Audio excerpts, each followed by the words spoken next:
freaking shit at like their thing, and there's only like a few fucking remaining, and he's got that. And the guy's had like the ball. He's like, let's open it. And it's like, how much did you spend on that? And he's like, don't fucking worry about it. It's like, let's fucking open it. Like, fucking send it back. Get your money back. Send me to fucking college or something. Like,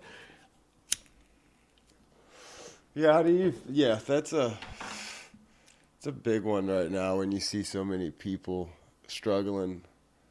This isn't recently. This isn't like he has been hit too. I will say that. Like, this wasn't like recently. I've just always been struggling.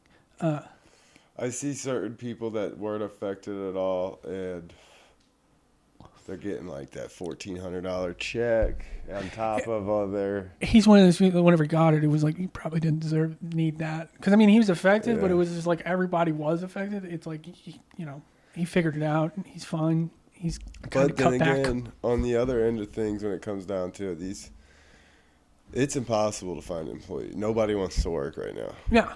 And I get it. I don't want to get up and go to work every morning. Ever since this shutdown, when they made us shut down, getting back into the actual groove of everything has been very difficult for me. Like once a week, it's either I'm fucking rushing to get there. And I'm usually the first person on the job site. Like I usually try to get to the job site 30 minutes early, so I have 30 minutes to sit there and relax and just get ready for the day. Yeah, and not be rushed. And I can't stand none of it anymore. I can't get out. There's one day a week at least I'm fucking can't make it like in perfectly on time or like late, or like this week I fucking didn't hear my alarms. My phone fell down in between the couch. Oh, that sucks. So yeah, I didn't wake up until I needed to be actually starting work at 7. I was like, fuck. Well, see, my brother, he's like a lot like my dad. They don't play late. No, I can imagine. They don't seem like the nicest of people. So they're rowdiest a bunch. They're all very angry. Yeah, they hate everybody. A lot of them. Hating everybody. And they just, especially probably their wives and kids. I'm sure a couple of them get the old Ike Turner treatment. And I guarantee they all have weird fucking personal lives. They all do some fucking shady shit nobody fucking knows about. Guarantee it. Because they're fucking wealthy as fuck, right? Like no, the guys, older guys. They're. I mean, they're living good in a fucking rough. Position. There's this trait. There's a trait that you see a lot where these guys get with a wife that doesn't work, and they have a couple, 2, 3, 4 kids. Probably play hockey. And little shitty Italians. Yeah, they. I can tell the ones that got their shit together because by the vehicle they drive. They either drive a very nice, usually a nice big truck. Yeah. They'll have I don't know why. I mean, they're always asking me if I have a tool because they don't have the tool in their truck. It's like I drive a Chevy Spark. What's in there? My Spark is fucking and blowing your Hemi out of the water here. And I've got everything. Yeah. I've got all 3 of each. What do you got in there? I got 3 circular saws, 3 nail guns. Got yourself a fucking empty bag of Wendy's in there. That's all you got? Fucking. Yeah. And then they're worried about it keeping it perfectly clean and shit. It's like, dude, why do you have a truck? We leave work. Like, you see my car. Like, it's not, like, the dirtiest. It gets that way, but it's still dirty. Like, there's certain things, it's like, it's not even worth cleaning. Like, the little plastic from where you get it on the driver's side where I get in every day from work. No, my boot rubs on that every day. My boot is muddy every day. That's why I got my old truck mats. Like your feet were the first time feet have been on those rugs. Felt like because I pulled the truck mats out before I left and threw them out in the rain to get washed off. See, I've had 3 different Jeeps. I love Jeeps. And every time I've had them, my sister has a really nice Jeep right now. Every time she would see mine, she'd be like, why is it so dirty? And it's like, because it's a fucking Jeep. Yeah. It's like it's supposed to be. That's why I got it. Like, I don't take it off roading or anything, but I get dirty. Take it down some spots, you know. It's like, why the fuck wouldn't I? And I get real fucking anxious in snow. Like, got him. I do not like driving in fucking snow at all. Yeah, I mean, I don't like snow, period. No, I'm not a fan. It used to get like when it would get you off school and shit, like that was cool. But now it's like, no, it doesn't matter to me because I don't have a job. And like when I did, you'd see that fucking snowplow man just like, yes, get that fucking ice out. Like completely different from when you were a kid. Like I would love to see the snowman down here. I mean, the plow guy. yeah, no, right? they can't. No. No, They don't you get best down get our yourself some road. fucking kosher salt. Fucking have at her. I've got, I don't know, I got probably 5 bags in the garage. It's got to take you a minute. Yeah, well, I built my own little plow, the human push plow, because it's such a steep hill. The drive had most of the driveway, so I took it's like 6 foot long piece of plywood that's like maybe that big, and I just cut a edge on it with the saw. I beveled it and just and yeah, I get to the top. I go to the top. And I've got 2 handles. I got 2 2x4s nailed on each end with one down the middle. So it's Jesus Christ. And I get to the top and I get going real good because we got these little rubber things that go over our boots that got these metal spikes on them to go up and down the driveway. Yeah. Fucking her mom found them for us. smart investment. I tried to drive up your driveway and it was like, I'm not getting up. Like I can make it up in my little car with some snow, depending on what the snow is like. If it's that wet, packed in snow, I can get up. But if it has that real slick shit, that. And you're not going anywhere nice if you start slipping. On your driveway, we've put her vehicle down in there. It took 5 tow trucks connected to each other to get it out. It was like a $1,300 bill or something. God damn. Yeah, AAA was not happy. I mean, at that point, I'm looking at them like, what's going on, guys? Well, they sent one, and then that one was like, no, I'm probably going to need an anchor because he wasn't able to get hooked up. He didn't have long enough cables to get us out of the woods. That's reasonable. Yeah. 13? $1,300? No, I thought you said 13. No, it took 5. Still 5 trucks because one That's a was on parade. the edge, yeah, and then the other one was up on the thing, and then those wouldn't work. So what they did is brought in a bigger one, and they had another guy and they used it as anchor because right there at the top where they needed to be, they had no anchor. Calling in fucking air support. Yeah, and so shit. they needed to get someone at the very top basically to be able to anchor to, and they had to bring in a big one for that. See, that's I couldn't do that job for a scenario like that. I would hate to be that first guy to be like, I don't fucking know what to do. Like, I buy a new car. Like I don't know. Like, yeah. I don't fucking know what to do. Well, the neighbor did it once with his truck, and they had to use a crane to get it. Like a crane that we use at work and shit. Because it's like by the 3rd tow truck, as a tow truck driver, I would honestly just be like, are we just going to keep bringing them out until we're off and just be like, sorry, dude. Like, we're just going to keep fooling this guy. Like, we're going to get him out. Well, like, the big, I think there was a shit ton of other vehicles out or on. So there was that. So they didn't have the truck that they needed because there was a big like wreck on the highway or something that was getting all the semi trucks and all that. The bigger, and we had a RAV4. They didn't see that, so they didn't have nothing scheduled right. And we needed one of the big trucks with the long cable, and they just kept sending us these little. Tiny, what you think of a tow truck that pulls a car, or flatbeds, and we were like, and they only had the cable that's really like a few, like their cables only reached, one guy had a longer cable, but we weren't sure if it would actually was a strong enough cable to pull it up out of the woods the way it was stuck on this tree. It had to be like, because there was a down tree that caught the car. And, we went grocery shopping.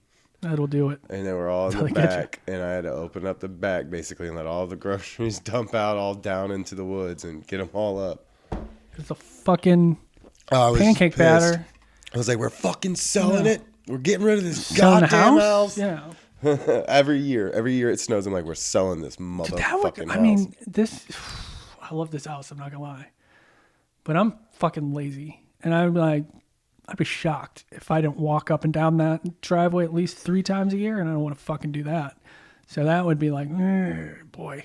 Yeah, we would. I wish it had a pool, kind of, well, we plan on putting one in eventually. That was my big, not a pool. It's going to be Basically, one of those. It'd be like a big hot tub. Just get yourself a fucking permanent slip and slide. No, And see. I'll get one of those pools that the currents that has the stream that you swim in What do you place. call this? Fucking forever or endless. I don't fucking know what it's called. But I've something seen. like Yeah, I've been up awake at 4 a.m. watching Comedy Central.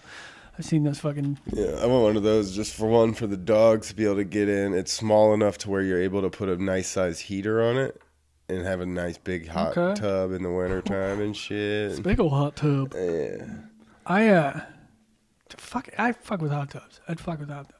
Anything like that. You know, not Dap.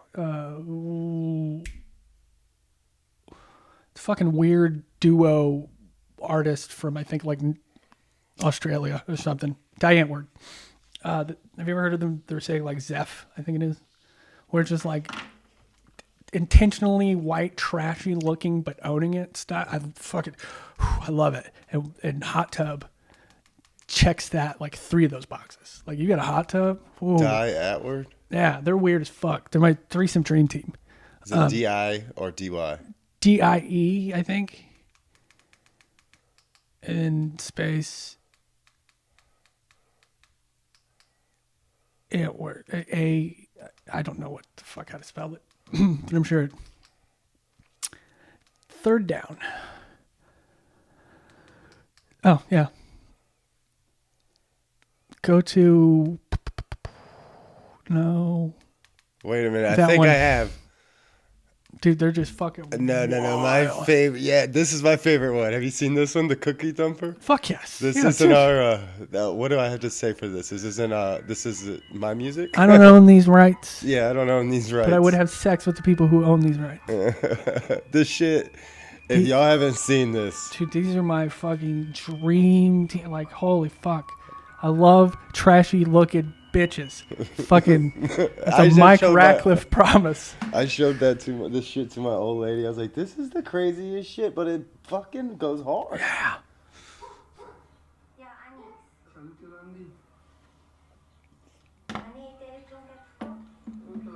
Like, it's somebody who looks like they could, like, handle themselves on the streets. Like, fuck yes. Come here and pull a knife on me or something. Let's do this, you fucking street queen. Ja, ik smell it from here. So, kom met je gemang. Die gemang worden dan. Met je maar gemis. Ja, ik heb gedaan, kan je zo, ja. Kan je zien als chapje, zie? Ja, wat dan? He's got a USA tattoo. Zie nie? 27. 26. Nou, wat betekent die? Ja, die ene is wel, kijk, voor jou, en die ene is bloed. And adds up. 26 en 27. Ja, die vind al twee kanten gaat nog zon op me.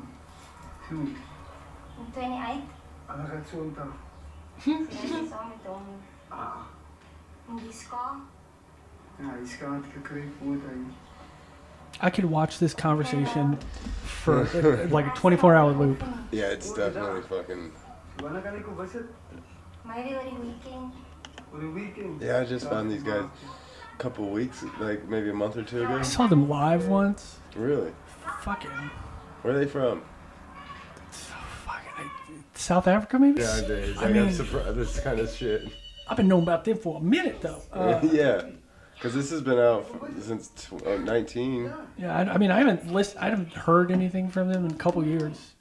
I saw them in like 2014, 2015. Seen it at a few festivals too. I don't like I'd catch a little bit of their sets.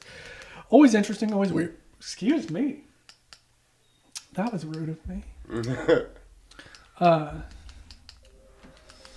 But I mean, seeing like a few minutes here and there at music festivals, like, yeah, it's weird, but you're at a music festival, everything's pretty fucking weird. Seeing that and just by itself, it's like, what the fuck is happening? Like 73 million yeah, views. that was another thing. It was like, this doesn't feel like it should be taking place in this big of a venue. Like, this is something I feel like I accidentally turned down the wrong street. It was like, oh, these dudes are rapping. What the fuck is happening right now? No, this was like relieving herself in each video, but people love it, so why not?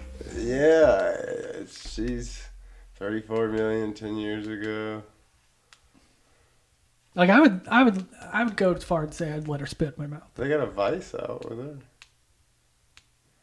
I know there's the guy, he tells a story about meeting Kanye West, and it's pretty fucking, it's hysterical. That was a Vice thing that they did. It was like party stories that Vice did for a while. And he talks about meeting Kanye West. Which any story of meeting Kanye West, I'm assuming it's all hilarious. Yeah. Like, he's intelligent, but... doesn't mean he's not a fucking meme. Yeah.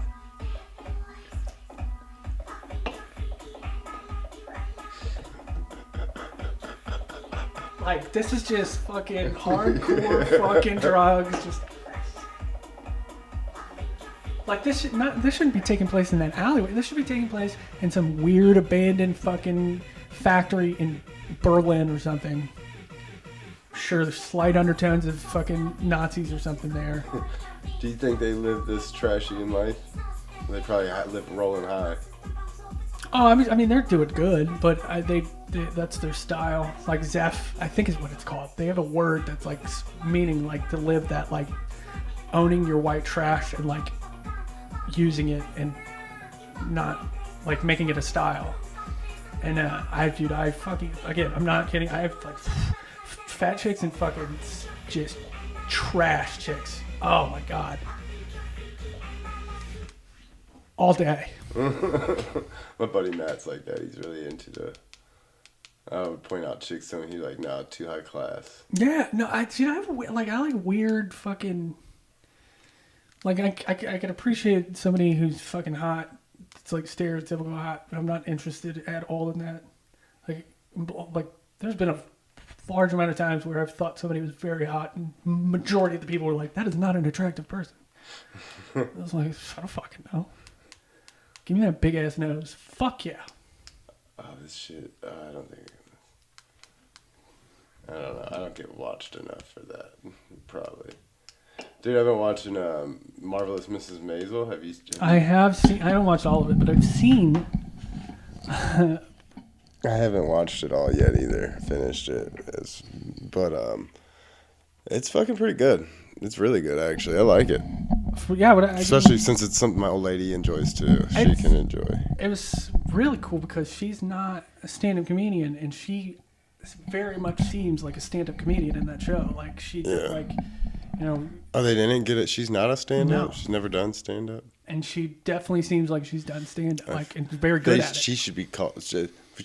She should be fired. She should. It's she should. That's almost like casting a white person to play a black person in a movie. Okay, well now I say this though. Like whenever people are like, "Well, he's not handicapped. Why did you hire him and not a handicapped person?" And I think it's Bill Burr. Where he's like, "I don't know, because it's called acting." Yeah. So it's like, even like, fucking. First time I remember hearing something about this, it was fucking the first Daredevil movie. Somebody's like, they made Kingpin black. I didn't like it.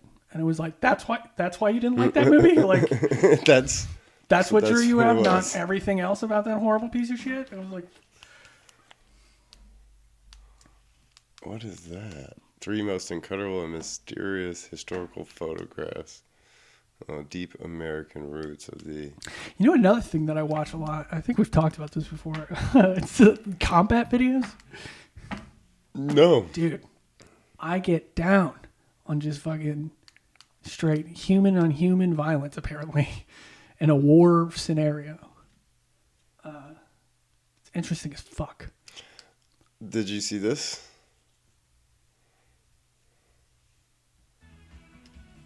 I do tune into Fox and Friends every morning. The former National Intelligence Director is revealing the new government report on UFOs will be full of never before seen or heard intel. How the fuck is Fox going to have an alien report that to us right there? We're talking about objects that, frankly, well, John Ratcliff is the former director of national intelligence. All relation. Very much related. It's my dad. I feel like UFOs are like kind of like how everything was handled with weed. Like finally they were just like, okay, fine. Here you go. You can have it. And like now it's to the point that it was like, yeah, sure. There's fucking aliens. Now can we? There's some other things we should probably tend to before we talk about this, guys. This isn't a huge threat. Well, if White there's women are the big threat right now. yeah, white women, white cancel culture women. White bitches. That's the name of my fucking improv team. There was an improv comedy competition at Word Up the other last Tuesday. Here's my thing with improv. It's a lot like stand-up. Really good improv is really fucking good. Really bad improv is really fucking bad. So you not into doing improv?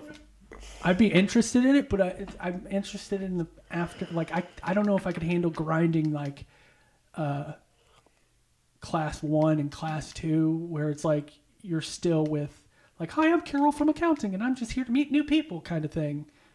Like, so it's hard to, then you get to like session 3 where it's people that are still paying that money. So clearly they're not, they're doing this for a reason.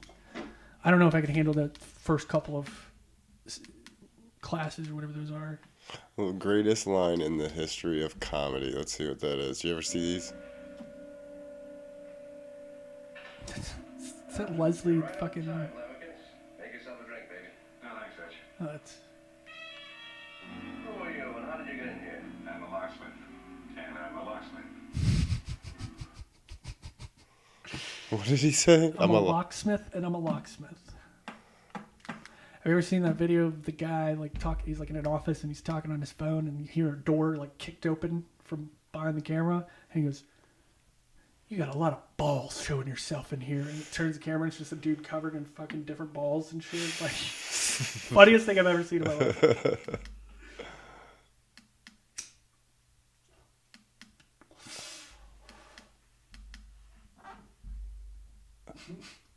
The funniest line ever. I'm a locksmith and I'm a locksmith.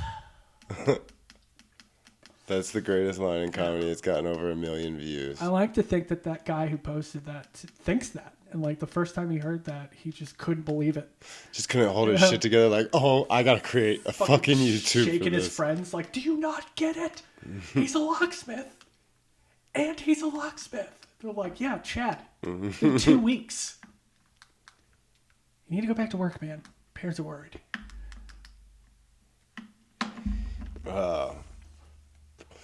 So you went to Tuesday night? Did you get? We were talking about what night were you wanting to get a ride to, and I wasn't able to make it.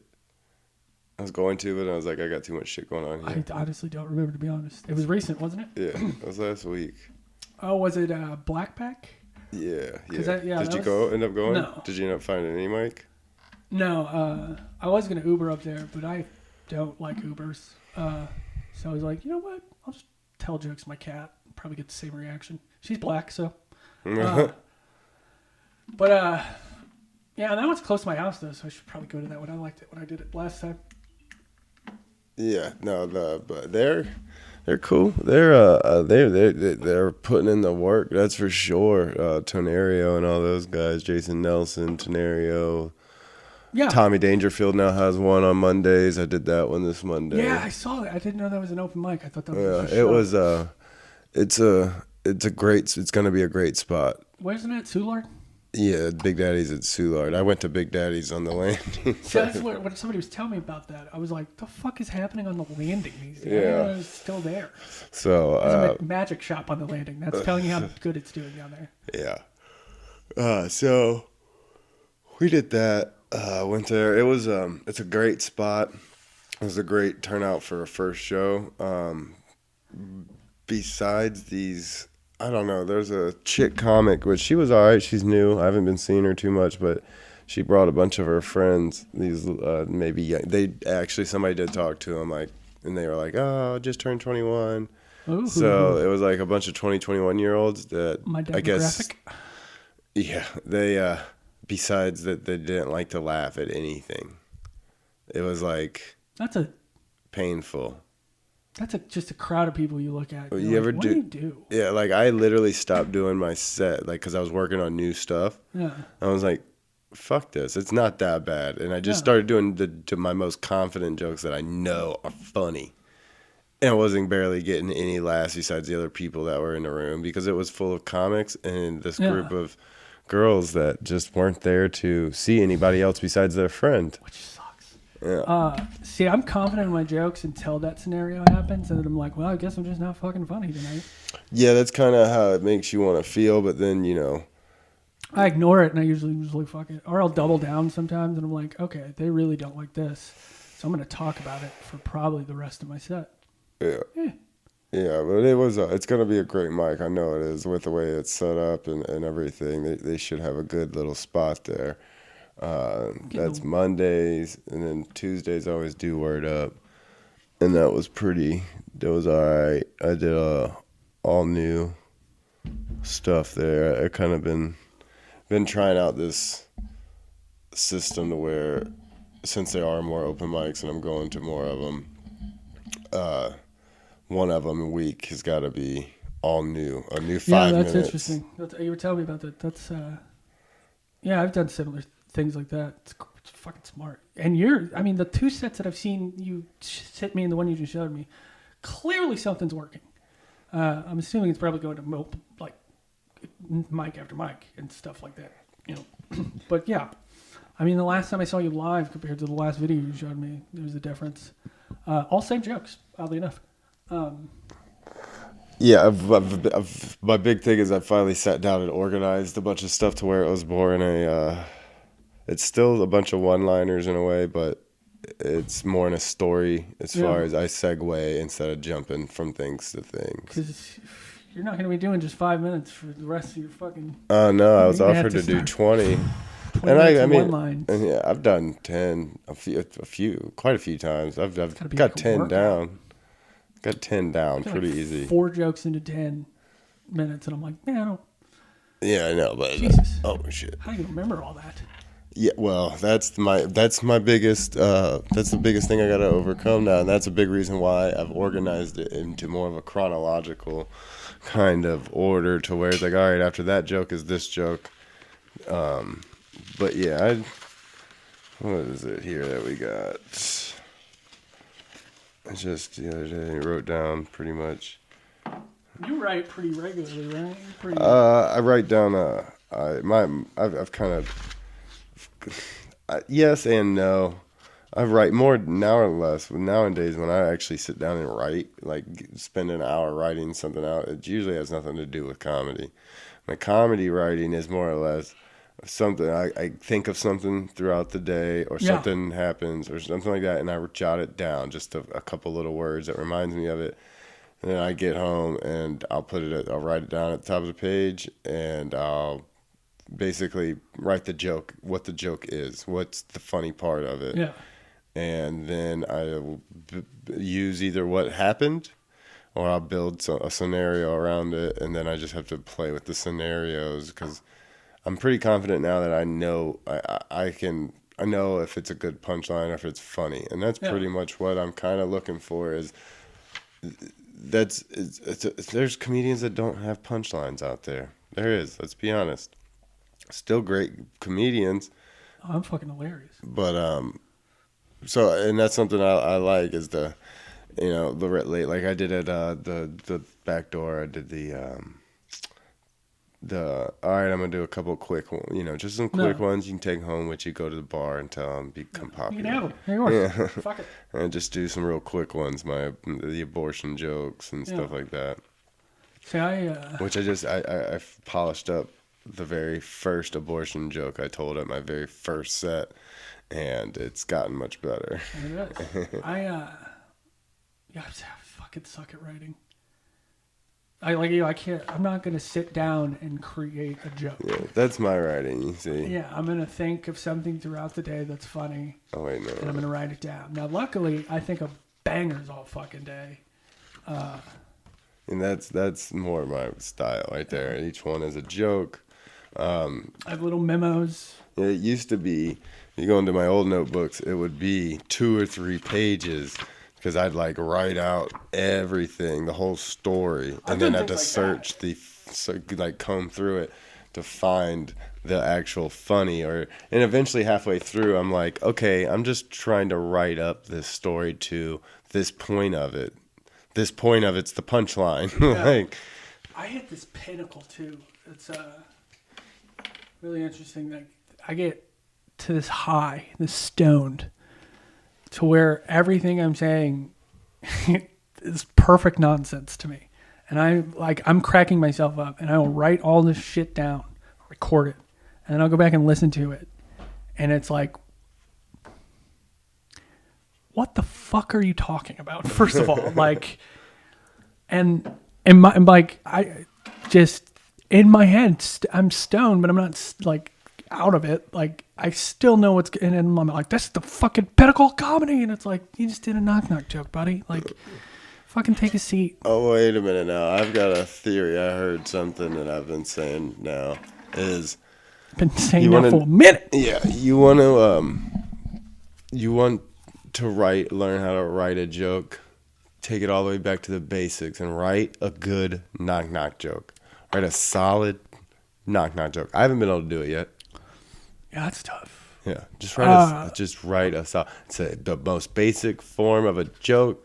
Knock, knock. Who's there? That's like, okay, somebody's at the door. That's the fucking, There's somebody this, knocking at the door. Subject. Boom. There's this really cool Discord server that's connected to the subreddit comedy writing. They were private for the comedy. The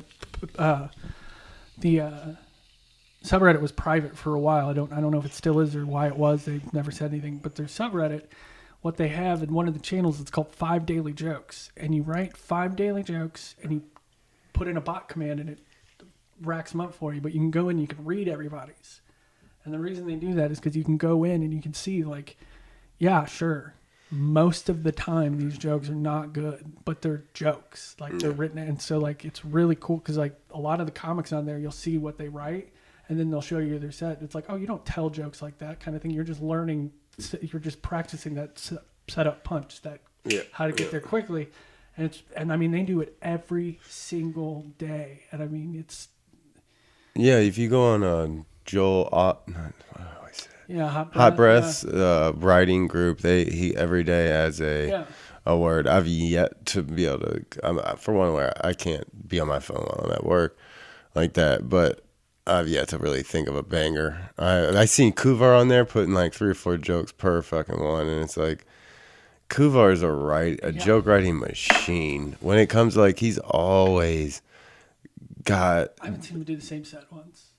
Or even the same jokes. I've seen him do. I mean, when I first met and was really like watching Kuvar, because I thought he had been doing it for a while with how tight his shit is, but he was but like he says, but he gets real down on himself because he's like, I use my blind crutch.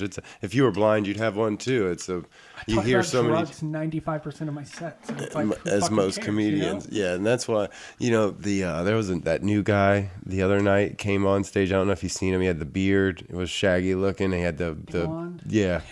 And he was doing the drug jokes, trying to talk about drugs and getting pulled over. And I was like, touching my shit there, dog. And then he was like hippie, and I was like, well, let me go up there and show you how to do a real drug pulled over joke. Dude, how about fucking Nathan Orton that night? Dude. Holy I know. Fucking And it's my first time getting to see him. So I was glad. I made Jules wait for it. I was like, actually, I've been wanting to see this guy because she wanted to leave right after my set. I was like, no, I've been wanting to see Nathan Orton actually perform because I've heard Rob Durham talk about him. He was that guy that Rob Durham was saying. He was the kid that was coming to him and be like, all right, let's write 100 jokes about yoga pants. It's weird. Yeah. Not weird, just great work ethic. Great. He's a weird fucking dude. When I first had that comedy show, my first showcase, he headlined, and he was great then for where he was. And I mean, like, he had it then, but like watching that was just like, what the fuck? Like, that is such fucking polished. He squirreled out fucking 2 more minutes. I know. like something that stuck with me was that whenever I don't want to talk about his jokes, I guess, but he said something related to like wearing a red shirt at Target and like being able to just say that part instead of telling them like, have you ever been mistaken for somebody working somewhere? Like it was just like, holy shit, that was perfect. Like that might have been the most perfect thing I've ever seen. And I was a former MMA fighter. The kid is fucking phenomenal. I'm talking about his jokes and I shouldn't be. Yeah, weird. But you're not stealing. Yeah. We do that all the time. And I actually recently had Spencer on, and I told him, I was like, wait, yo, dude, I told you. Like me and Nick Lacer were talking about how good your shit is, and I said your joke. He's like, I've had that one for a while. I don't. You don't care about those kinds of things after a while. Unless they're talking shit on it or stealing it. Yeah. See, we weren't stealing it, and you're not stealing Nathan Orton's shit. He should, but not. We're basically here jerking him off via fucking And podcast if he was here, platform. I'd really jerk him off. He was here and did his podcast here with the equipment. Lucas and everything. Yeah. Spencer, I think I've told this story multiple times. I have in my house hanging up. I had a show at my house a couple years ago, and he was in attendance. He wasn't on the show. He was just in attendance. And the person I was living with bought one of those like white fucking canvases for everybody to sign. And so he got there first, and instead of letting everybody else sign it, he wrote the whole fucking Jungle joke and the whole canvas. So he just took up the whole canvas with that big ass Jungle joke. And so you just see little signatures throughout the outside of it, but it's just hanging up in my house right now. Juggalo joke. He's got like the billboards about Jungle Law, I think it is. It's like a law center. I don't know. You'd have to hear him tell. It's a very long joke, but it's fun. It's fucking brilliant. What was I gonna say before that? He took up the whole canvas. No, before that I had something. Nope, I lost it. Drugs. Yeah. Chalk it up to the drug gods. Probably do some more of those people out there. Bill Murray. Do your drugs. If the camera does cut and then you just see it come right back on, and that. And I'm a little bit more excited. We might have been doing some heroin. No. Which I'll never tell. Speaking of that, no.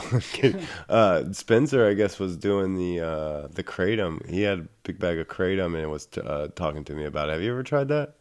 I tried a tea once. Yeah. They were like, it's like Vicodin. And I was like, that's I'm probably not a not something you downer should compare to a beverage. It's like you probably shouldn't sell it like that. But I was like, when in Rome, and I tried it. It's nothing like Vicodin. It was a lot like tea that made your mouth numb. That's about it. I only tried the one tea. People have been like, you got to kind of keep doing it to get the benefits. You probably aren't going to get the fucking... Well, I don't want a habitual benefit of it. I don't want to habitually be anything, but water, that's really what I want to do. I've been watching some... I don't even know what kratom is. It sounds like something that probably could take down Superman. Yeah. I've been watching... I watched a couple things. I think they were like... it has to do with water fasting, basically. You fast, which means you don't eat and you don't take in any kind of and you let your body it's like a detox. I want to do a dopamine detox week, which don't be around me when I do that. Yeah, no. Yeah, but that's why I probably people at the I say people at the Funny Bone don't like me, but they put me on when I sign up. Maybe a tenth of the time, which is better than a lot of people because there's fucking 87 people or something. Yeah, it's one guy doing it, so it's like, so I ain't even stressed about that. He probably doesn't like you, but I think I'm probably good. not. Yeah, you're good. Yeah. But the last I told him, I was like, actually, like, hey, look, just don't sign him up. Don't put him on. If you ever think I'm going to put him on, put me on. But It's worked. I've offered. I've invited him on here and shit. I did a show with him at the Red Flag after that and everything. It's nothing. No, I'm just talking about. I thought Scott James did the list. I don't know who does it. Yeah, he does. I was gonna say. I think he does. I don't know. Maybe there's nobody who does it. Maybe there is no list. I'm sure if I rewatched one of my podcasts with fucking Spencer, I'd know because he was talked all about it. Because I asked him about it. You know.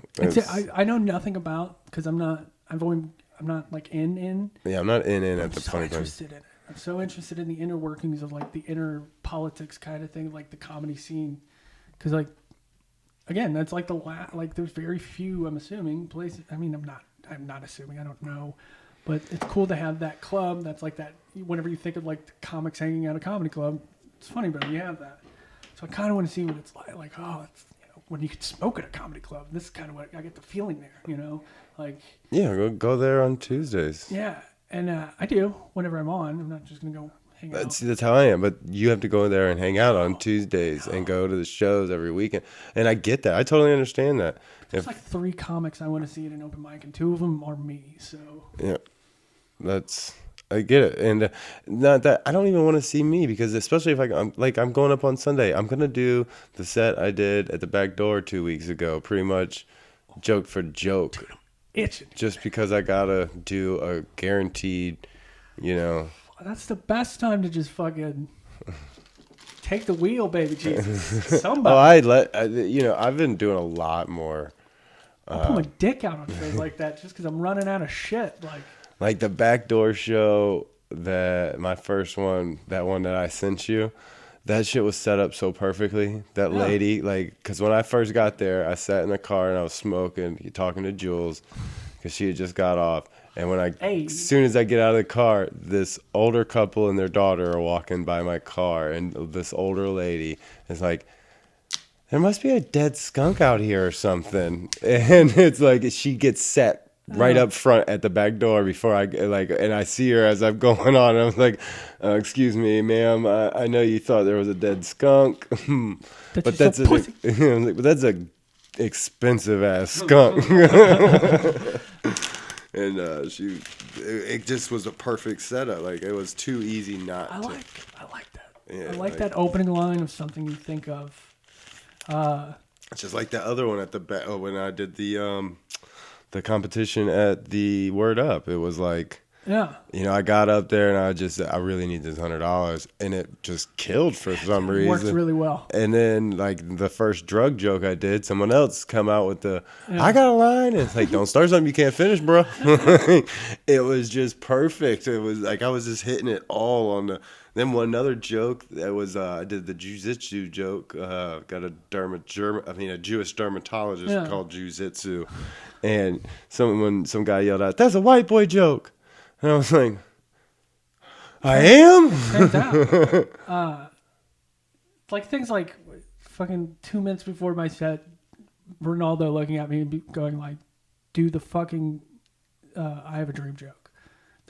We just talked about like sitting there. I was like, I should just go up there and say I wrote "I have a dream." And Dude, that do night it. you did that shit. And I was like, no, I'm probably not going to do it. Right before they called my name, he's like, do that, just do it. And I was like, okay. And I went up there and did it. It was like, holy shit, that worked really well. Yeah, no, that's a good one, man. He's another person that writes really. Yeah, that's because he's got nothing else going on because he's a fucking loser. Yeah, he writes a lot. I wish I could see. I see Nick Kuvar, and I mean, I don't know what he's really writing. Is he writing it for real? Yeah, so I don't know how that works, but my writing is so much different than because I do write. I mean, I've got notebooks and notebooks. You have to write. But at this point right now, I'm just like writing. I don't know. I guess. Yeah, I can do the word association writing kind of style thing like Nick Kuvar does. And that's not his only way of writing, by all means. Kuvar, I respect him as far as when it comes to making a joke. That dude, he's probably going to watch this podcast episode. And we're probably going to talk about some joke that I've been working on. And he's going to send me it. He's the one that basically polished up that fucking, the Jesus X'd up. Yeah. How he gets crossed up. Like those tags that I used, how he had the sandals and he, thou shalt not steal. But he's probably really good with the rebounds with the way he stuck to those boards. And, he wrote those 3 tags, and I was in a different way, but pretty much those are his tags that he wrote for that joke. And I was like, dude, those are too good. And he does that to me with all kinds of jokes. Or since watch my shit. When I was talking with Jason Nelson, I was like, yeah, my mom's married a black man, blah, blah, blah. And he sent me a whole joke about my mom leaving my white dad and going to a black dad. And it's like leaving shitty fast food and going to the creme de la of dick. It's I don't know if he knows, I've never told him, but he made me feel safe enough to say faggot on stage. He said it one day on stage and it was like, well, fucking Nick Kuvar could say it. Like, I feel like I know, like. Yeah, but he's calling himself a faggot. Well, yeah, I still am too. Somebody's calling me a faggot in the joke. But the joke always sucked in my mind because in my mind it ends with him going like, and he yelled out something romantic like, get the fuck away from me, faggot. But like I've told it as like, and then he yells something like, get away from me, fruitcake. And it's like, I fucking hate that. And I'm always like, just have the balls to say it. That I heard him say it once, and it was like, I'm gonna say faggot next time I'm on stage. Yo, dude, for the longest time, I've got a whole set that I wrote for like Black History Month. I remember when that first came, it was all about something. So I wrote a whole little like it's like 3 or 4 minutes. Yeah. And it's all about. It's basically I would come out and be like, I get it, guys. I know. Like to the crowd, if I did more of the urban clubs or bars, I get it. I know. You don't have to really say it. I know. White people suck. Like, we suck. Like, I can only imagine. Like, my mom caught the jungle fever back in the late 90s. I mean, the early 90s, and she ain't ever looked back. I went to school with all black people. I peed with the best of them. I like that. I stood a little closer, but I still peed with the best of them. Peaked? Sure. Yeah. You would have too. And growing up as the only pink one, I learned you guys are far better than us at pretty much everything and cooler. Dude, I tried to do a joke where it's like, remember growing up and being like, man, being black must be so cool. And then like hitting that age where like, maybe not. Like, oh boy. Like, never mind. They've set every cool trend ever, but they have to fucking pay for it. Like, and I told that joke. That was one of the nights I've been called a racist. And it was like, okay, I'm not too upset with you for being a sensitive asshole with that. It's the times whenever it's like... That's really good, though, the way you did just sparked something that has legs. If you came out there and was like... You think you could be this cool? That's probably like, a little you guys too... are too... You know what it is? He's like, why are black people so cool? Like, everything you guys touch turns to, like, the coolest of OG, triple G, fucking ladies' man status. Cool, baby. Like... Fucking...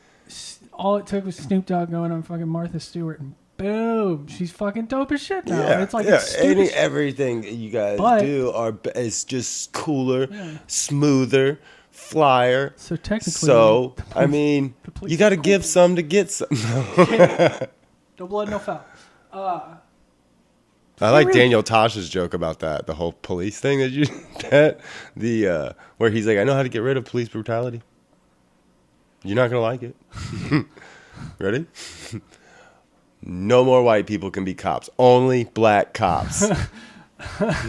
He's like, white people can be firemen and shit. We're into that kind of shit. Get a combination. Yeah.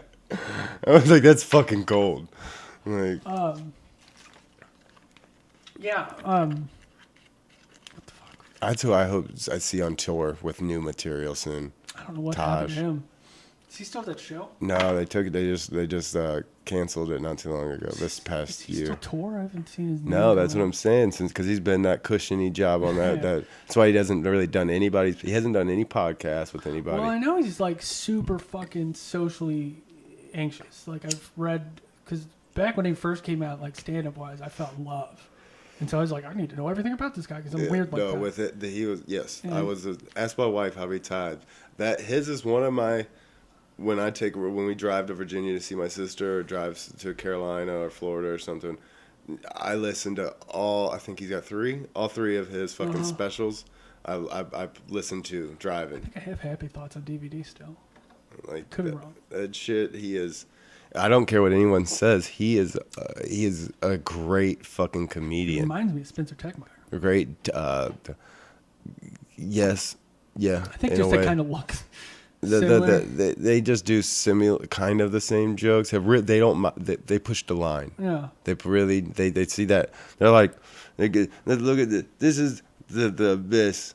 there's one ledge where we're at, and this is that one. Yeah. Like Tosh does in his special. He's like, I'm gonna eventually say the wrong thing, and everyone's gonna be like, well, he thought he could say that. Every time Spencer's even remotely around me, I feel on edge, like somebody could possibly say the N-word at any moment right now. He better. But he's with it. His chick. Janelle? Janelle. I love her. She's. I haven't seen her in a while. She's fucking Last time I hilarious. seen her was at the back door. We spoke before COVID, BC. Yeah. I fucking told that joke one night. Next night I heard Zach fucking Bukovich has been He's been doing doing it for months. and I'm I like, heard it done by so another bad. comedian. So It's mad. it's one of those jokes that's just been. It's there. It's Yeah, right there. It's easy. Yeah. Not easy, but this I isn't feel easy that what way. we do. I feel that way about half of my jokes after telling them 2 or 3 times. Well, keep them personal, man. Nobody could talk about being a fucking meth head Jehovah's Witness. But my Jehovah's Witness joke, like how has Better that than not mine one been? somehow. How does that one not I don't know. I been really told? don't. I really don't know because it's Like- pretty great. Like there's certain jokes like that I hear all the time. That Jehovah's Witness Yours. It's I can't distinguish half of your jokes because they're so your rants and your energy is just. You get me laughing, and you just through the whole thing you keep the crowd laughing Yeah. instead of like having pauses. You don't allow for people to take breaths. No, I don't want them to. Yeah, Yeah, you don't realize I'm a fraud. You don't. You're not comfortable with silence at all, are you? Fuck no. Yeah, that's something Joe the Animal told me. He was like, I asked him what one of his biggest pieces of advices were that, and something that really helped him in his comedy, and he's like. I forget who he'd said told him it, but he said to get comfortable with the silence. He said enjoy it, like it. You know, you learn how to use it. I will say I've noticed since Corona, I've always known, like I've always heard, be comfortable in silence. People have specifically told me that for some reason. It should just be a life And- fucking thing. That should be everybody in life. Get comfortable with Yeah. the silence. Be able to deal with yourself and your own thoughts. I've tested it with a few jokes and a few punchlines, and I felt like a pause would work there, and it's worked. It's worked, but it's still the second. Like I'm just like I don't want to do this. I don't want to be quiet right now. Like anything can happen right now. Somebody can fart, and that's the end of my set because that's fucking funnier than anything I'm doing. And yeah, my thing is, I really like the idea of everything I say that's getting a laugh. One, I like most of my shit to almost not make sense. Like, I want everybody to be kind of like, I feel like I should Tosh's- not know what he's talking about, but for some reason I get it. And Like Tosh's cargo pants. or yeah, whatever. yeah, shit like that. And like, whenever I start doing that, then I'm going, and I want you to be laughing, and still like, I need to consciously keep up with what I think right now is being said is really smart. And then 30 seconds after he gets off stage, I'm going to realize the ramblings of an idiot. Like, I mean, there was one time I started to set off at fucking the garage because I got that map, that weird map background.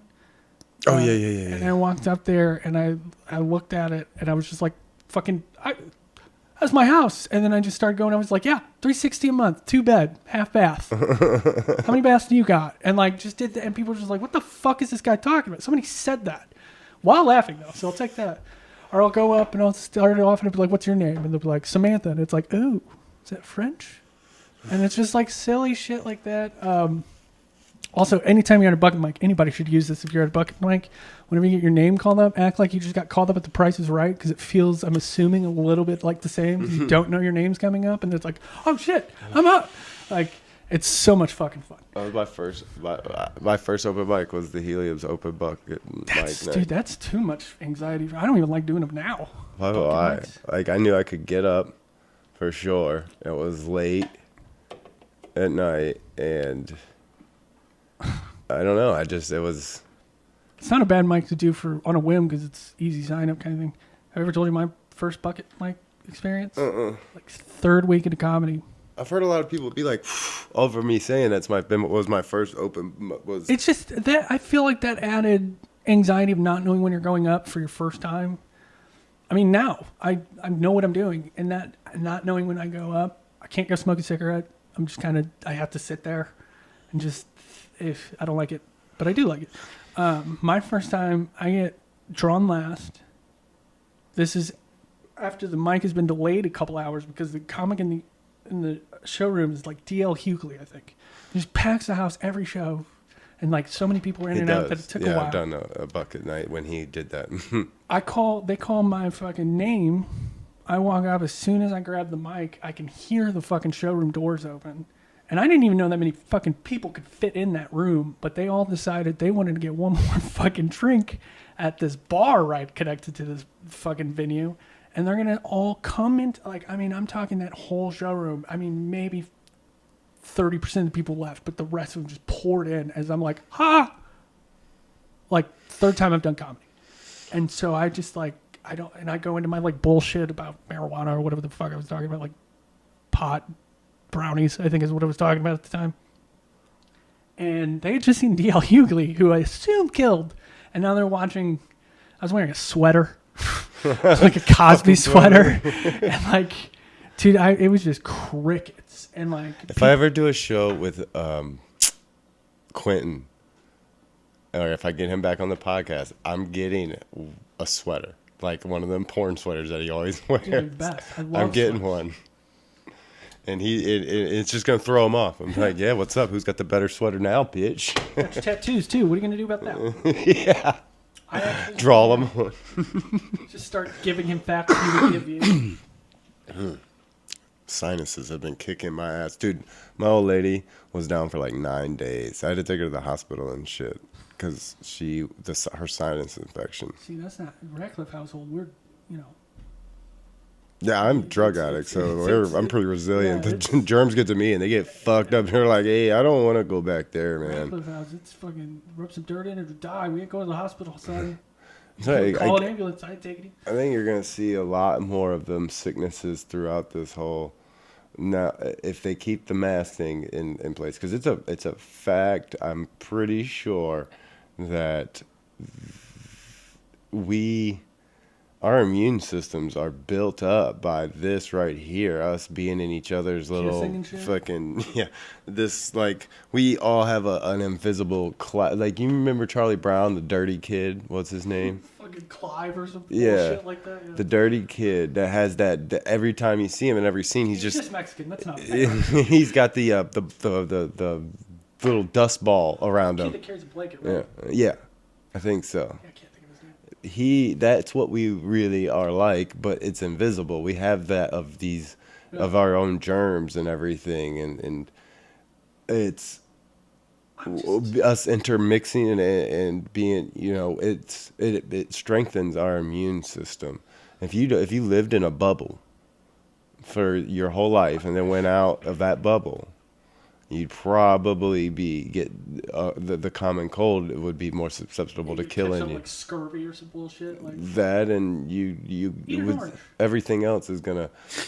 My big one is, I think it's because I've been working out. I work outside. I thought you were gonna say you were working out. Yeah, my worst is my allergies. Like right now, you can tell I've got the clogged nose in a way, sinuses, and that's about it. And I get the cough and shit from smoking, and then my allergies.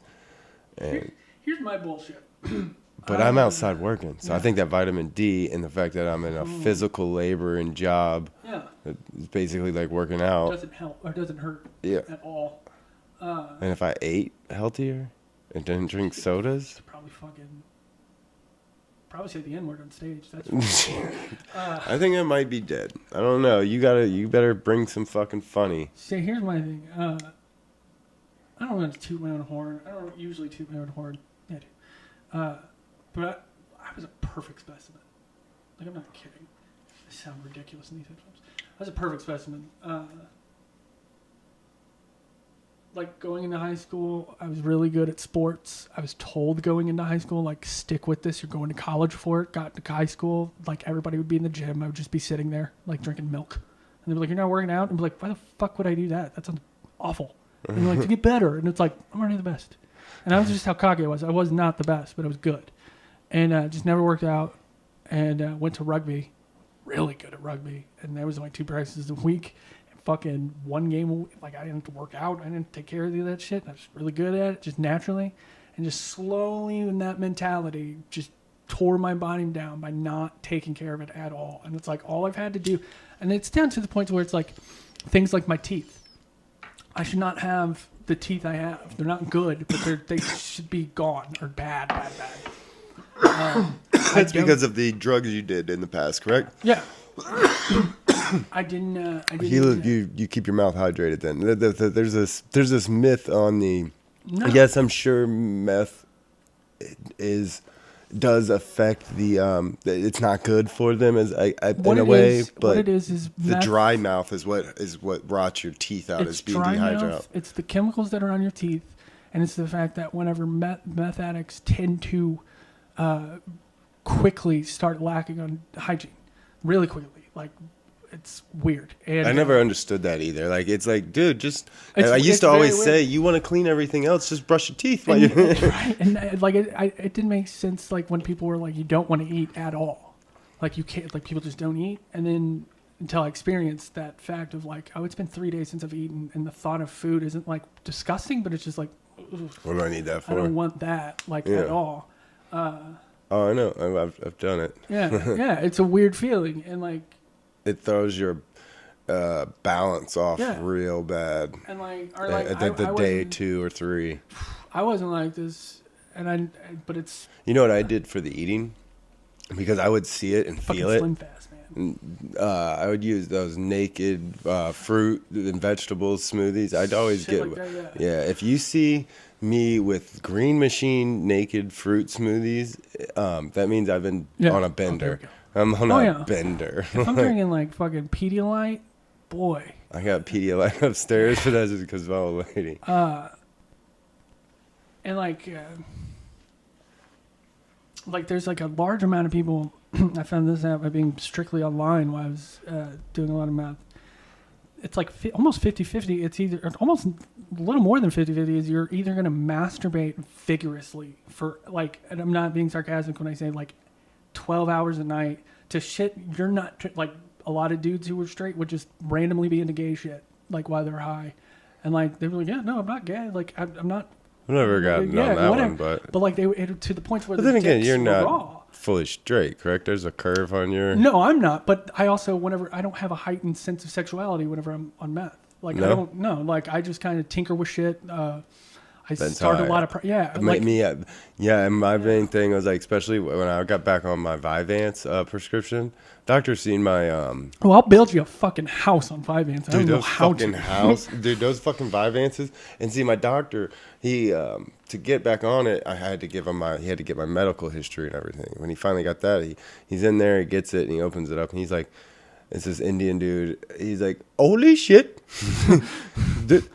This is a lot for 10 years old. He's like, I don't even have any patients prescribed this much Adderall. Step it up, Because I was homie. like the strongest pills you can get, which I think are 30s or whatever, Addies.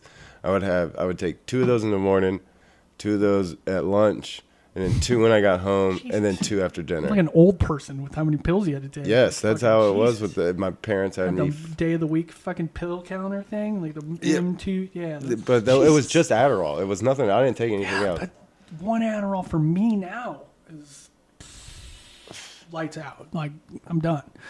That's fucking nuts. But yeah, so he put me on the Vive.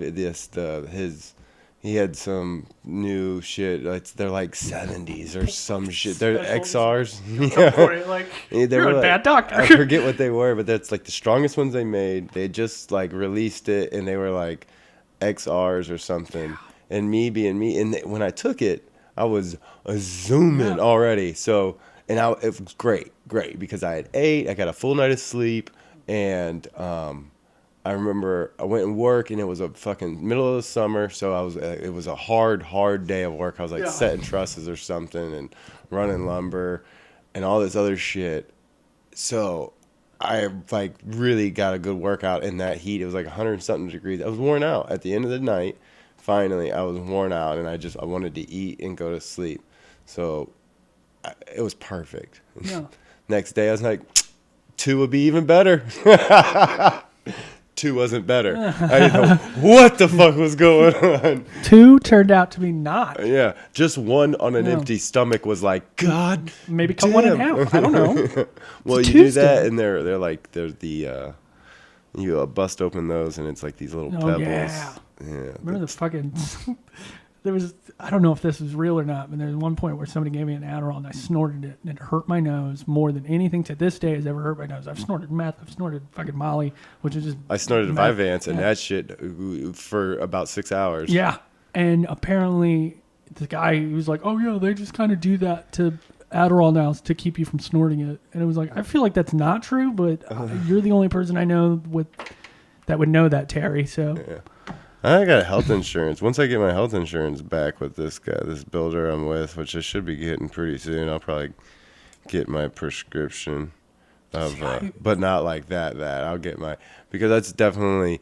I've watched a lot of recently different little documentaries and studies, because it seems like everything now is released on video. It's like they have this big TED Talks in a way, basically. Like, and there's actually quite a few TED Talks on ADHD patients, and basically what they have, I think from what I've gathered is our brains, most people's brains have a steady, it's like a drip, a morphine drip almost, but of dopamine. It's just a slow, steady stream of dopamine that's keeping you level. Your level's great. But ADHD people, we have kind of these dumps, I think is what the way they put it is. We get, it's hard to keep our attention because that dopamine isn't there at all of, and then all of a sudden we find something that interests us and we have this large dopamine dump, and we're like we hyper focus on something, and we go through all kinds of shit. And so from what I've gathered, it's basically a chemical imbalance with the main chemicals of your neuro fucking the shit in your dopamine and serotonin and the main chemicals that keep you you are in your peak. You feel depressed some days, you feel, or you feel really happy some days. That's all your chemicals in your body. And most of the days you're at just a steady, you can get mad or happy, or you can have a bad day or a good day. Well, ADHD is more or less, we have these dumps, and it doesn't. Anyways, those are the chemicals that control that, and they keep you who you are. And the main one, which helps with focusing, comprehending, and paying attention, is the dopamine one, and that's what ADHD like. Yeah.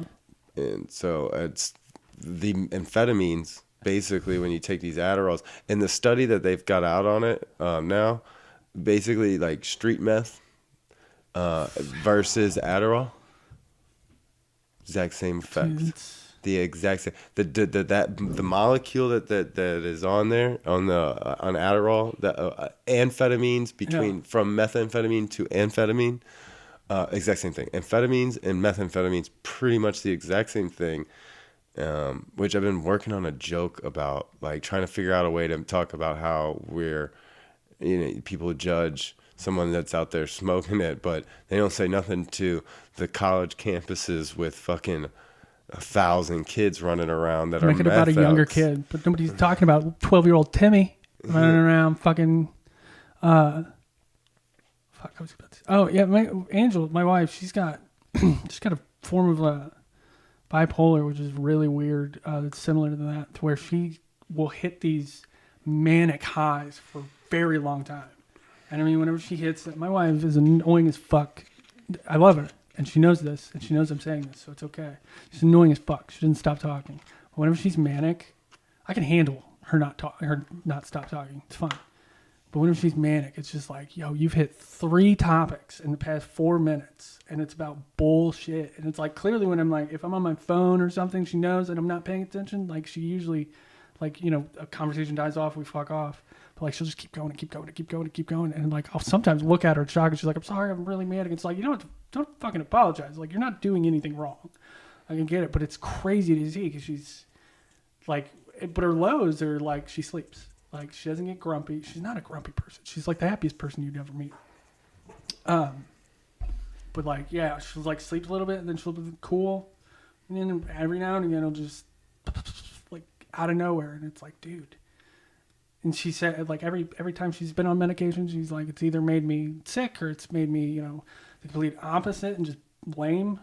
And it's like, I get that. I would rather you fucking be annoying once or twice a couple, you know, every now and again than be lame. Yeah. Like, As long as she doesn't get, as long as her manic shit doesn't, her downs aren't. They've never gotten like. I mean, she's had down time. Like, there's been a few downs that have gotten bad, but for the most part, it's like she'll sleep or she'll just, you know. As long as they don't affect her well-being, yeah. But that's. And it's like I've known some people. I didn't know them personally, but I've known manic. I've known people personally that had manic brothers and sisters or kids, and it's definitely my brother. I've gotten pretty good at like whenever she says like, "Sorry, I'm being manic," I can like, okay, fuck my shit, like fuck what I'm doing, like because usually I'm just playing on my phone. I'm like, Jesus Christ, and she's like, you know what I mean, and I'll like put my phone down. And it's like, dude, if I just chat with her for like 20 minutes, she usually gets it all out. I don't even have to listen because she's just like, she knows she just needs to fucking. I do that shit sometimes. So my wife, I did it tonight at dinner. I tried to, for some reason, I went into the Freemasons. We were talking about my grandfather and like. She's like, Brad, this is a Wendy's. Like, Jesus Christ. Yeah. No, I forget what it was. It was no, we got on the subject about the like America and everything, and I was like, from everything I've read and seen, I'm pretty sure that Columbus didn't. For one, I'm sure we all know it's a fact that Columbus didn't discover America. Fucking there was already people here. For one, yeah. Two, it's not like he was just. Oh, I'm just gonna go out there and I'm just gonna sail away to the abyss that there's nothing. No, he knew where they were going, and I was like, it's all been. It seems that I was talking about the conspiracy. I was like, my grandfathers were Masons. Like, and it's right there. This is got my name on it. 33rd degree Mason, third to master of Mason. Also a black belt in karate. So and it's got their little symbol and shit on it. What is a Freemason? Is it like? This is going to sound really stupid, but is it like the Illuminati? The Illuminati, I believe, was created. Yes and no, because the Freemasons is a real thing that's in every president, I believe, has been of the America has been a Freemason. George Washington was a Freemason. So what's Columbus the secret? was a Freemason. What's the big? You'll never know unless you become a 33rd degree Master Mason. Is there like a theory of it's like not like what they're hiding, but like they're not like we're hiding slave trade. They're supposed to be the Knights like of Templar for one. I don't even know what the fuck that is. That Indiana Jones or some shit that protect and shield the Ark of the Covenant. Oh, that's Indiana Jones shit. Holy shit. Yeah. So if that's real. And if you go, like I have. So what if that's real? What happens? Like, is it cool? What does it prove? You have to believe in a higher power. Hang on. Let me find it. I'm automatically.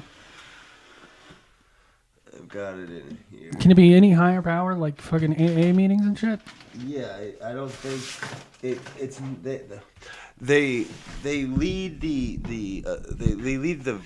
make their perception of them comes off as they're Christians, and that's for a reason. Some tomfoolery. This is so much. All day. I gotta find it now that we're talking about it because it's right here. Is it going to be the fucking? No, this is. Oh God, what's that fucking thing you just said they were called? The Covenant, the Ark of the Covenant. Ark of the Covenant. Like I have it. It's here. No, this is this is what a Mason will be given when they decide to join it. It's a lodge manual. It's their manual. Yeah. And it's very old, as you can see. Here comes another ignorant question. The difference between them and the tiny car guys at the county fair. I don't know what they're called. They drive, like in the fucking parades, they drive those little cars and they have the fucking cylinder hats. Oh, yeah, I don't know what that is. I'm not sure what that is. But you can see here. I know very little of any of this stuff. Okay, it starts off and we see pictures of Solomon's temple. And this is the actual Freemasons. The older one, as you can tell, the pages are all falling out. But Here's a picture supposedly of King Solomon's temple. From And then they go into, this is just the beginning, and then they have Herod's temple, Justinian's church. all of these taken from a drone. And Mosque of Omar, Dome of the Rock. So when you say Here's pictures, prayers. I'm looking at them. What I don't like that looks like it's taken from a drone. Like how is it? Yeah, that's just, I don't know. Or is it like they're not saying those are the real photos of that actual place? Is that what's happening? No, that's what it's supposed to How are be. they taking photos like that? I don't know, man. I'm not. I thought you were fucking 32nd or something, or a black belt, or No, I'm not. That's just like a Grand Dragon. It's not a real picture. It's obviously a sketch. Okay, I don't have good eyes. But you see how through all it shows all Yeah. all the symbolism. They wear aprons. That's their thing. Is they wear the Okay, yeah. aprons with this little piece. They got a picture like George Washington with it in, and it explains How do you become one? the apprentice degree. You have to be invited by another member, and then you have to go through the progress. That's legit as fuck. Yeah, Blood in, blood out, son. but they talk about all kinds of shit in here. And if you want to see the most everything that's Freemason, their like main headquarters of what everything is, you just go to the capital of Washington D.C. They literally built that town in the symbols of the Freemasonry. Oh yeah. I mean, I've seen. Every lodge has to be built the same way, like this. And that's what my grandfathers did. Is they built their lodge because that's what they were furniture builders.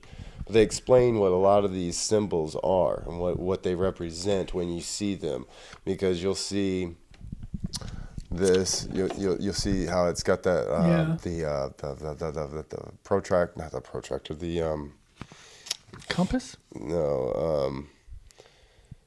It's not a plum square. No. No. I can't even guess off a plummet square, to be honest. There's a lot of crazy little interesting stuff in here, but it shows all the truth. Truth is divine attribute to the foundation of every virtue. To be good and true is the first on this theme.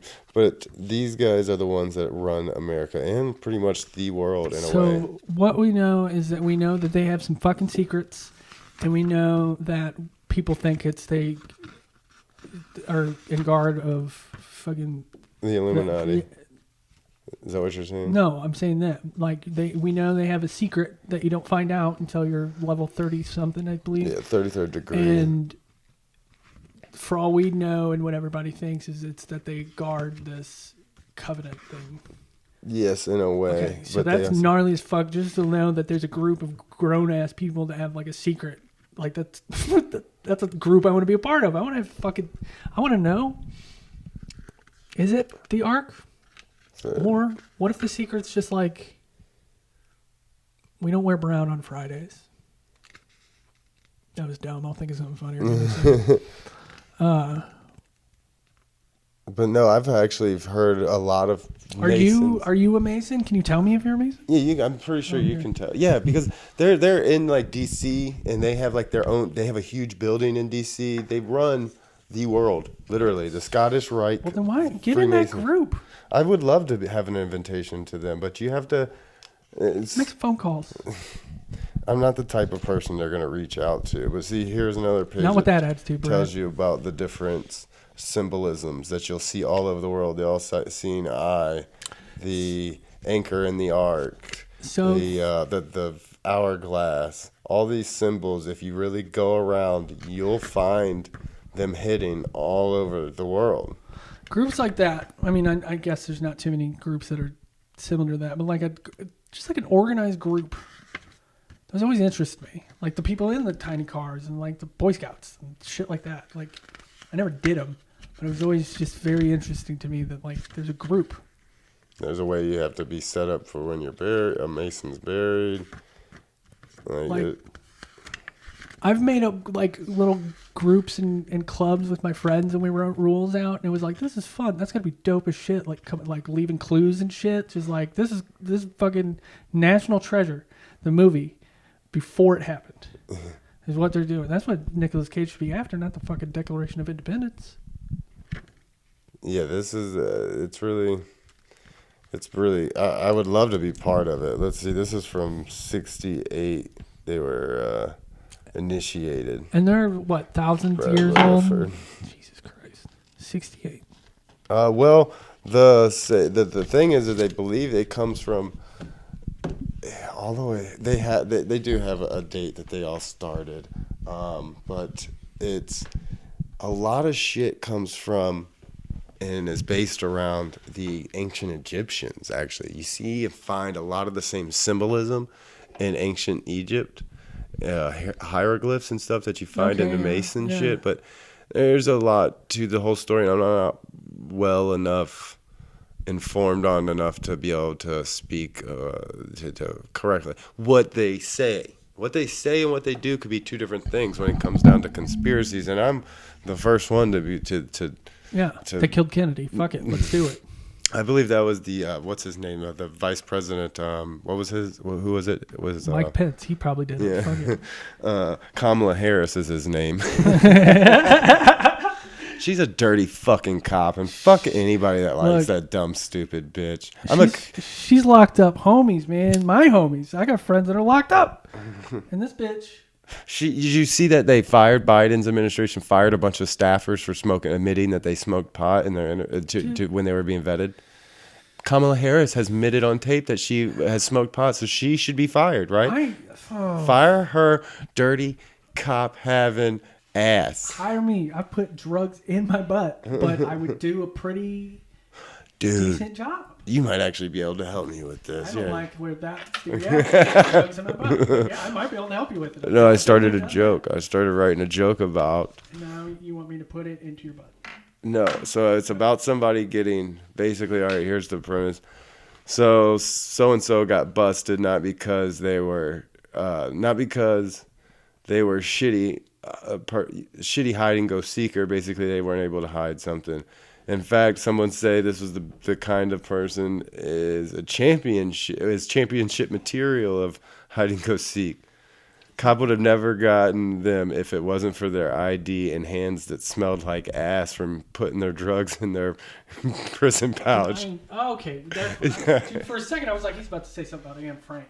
Like, that's what I was thinking. So I missed almost half the first. Basically, somebody gets busted with drugs, but not because the cop found them. It's because they couldn't hide him well. It's because his ass stank, and when he shoved him up his ass, he handed him his ID, and all it smelled like was ass. He's like, yeah, step out. Does your ID always smell like that?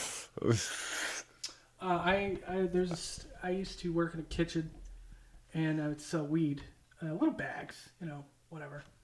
And there was this fucking high school kid that used to work there, and he would always buy these fucking ounce bags off me, whatever. He's leaving. He's like, hey, do you have an ounce? Blah, blah, blah. I sold it to him. He fucking leaves. I go back to my job. We're closing. And so I'm just about to leave. I think I'm having my shift drink, and I see him walking back in.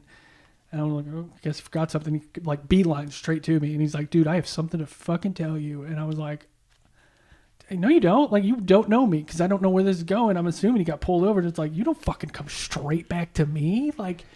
I've killed people for less. And he goes, no, fucking dude. He goes, I had a Mountain Dew. You got a big fucking, not 2 liter, but that bigger ass bottle of Mountain Dew.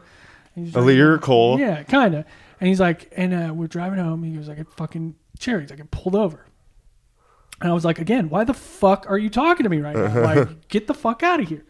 And he's like, no. He goes, the cop comes up, and he's like, you boys been drinking tonight? And he's like, no, we just got off work. And he's like, you did a bit of swerving back there. And he was like, still. And he's like, in his work clothes. He's like, nah. And he's like, well, what's in the cup holder there? It's Mountain Dew. And he's like, it's Mountain Dew. And he's like, what's in the Mountain Dew? And he's like, Mountain Dew. He goes, let me see it. Guy hands it to him. I've never heard any cop doing this. I'm going off of what this guy told me. I want to believe it's true because it's the most amazing thing I've ever heard. But this guy smells it, questions it, takes out his breathalyzer, puts the little straw in there, and is going to huff the fumes in there, and gets it a little overzealous and squeezes it too hard and fucking just shoots. Mountain Dew all over his hand, all over this fucking gun thing, and like just fucking everywhere. And he, in shock, like just kind of like,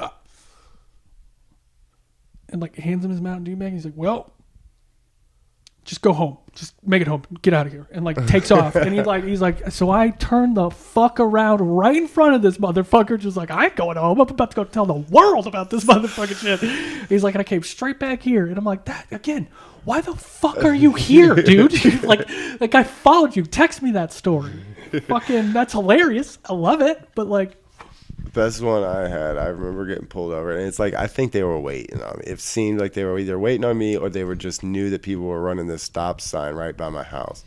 And it's literally 2 blocks from my house. My dad is standing out down the street, sees his car because I used his car. I went and picked me up a QP of some funky nug, and he pulls me over. And so I got the whole QP down my pants, like basically. Yeah. And he's like, do you mind stepping out of the car? And as soon as I did that, some lady runs up, crying and screaming, talking about some dog. One neighbor's dog got a hold of this other neighbor's dog. And then literally like 3 seconds later, you just see this dog dragging the other one by its face. It's like peeling off. And the cop like hands me back my license, is like, just go on home. He's even like, do I got to kill this dog right now? Like, part of me was like hoping it was like your dad just like paid your neighbor. He was like, hey, go fucking make a scene. Get him a fuck away. Like,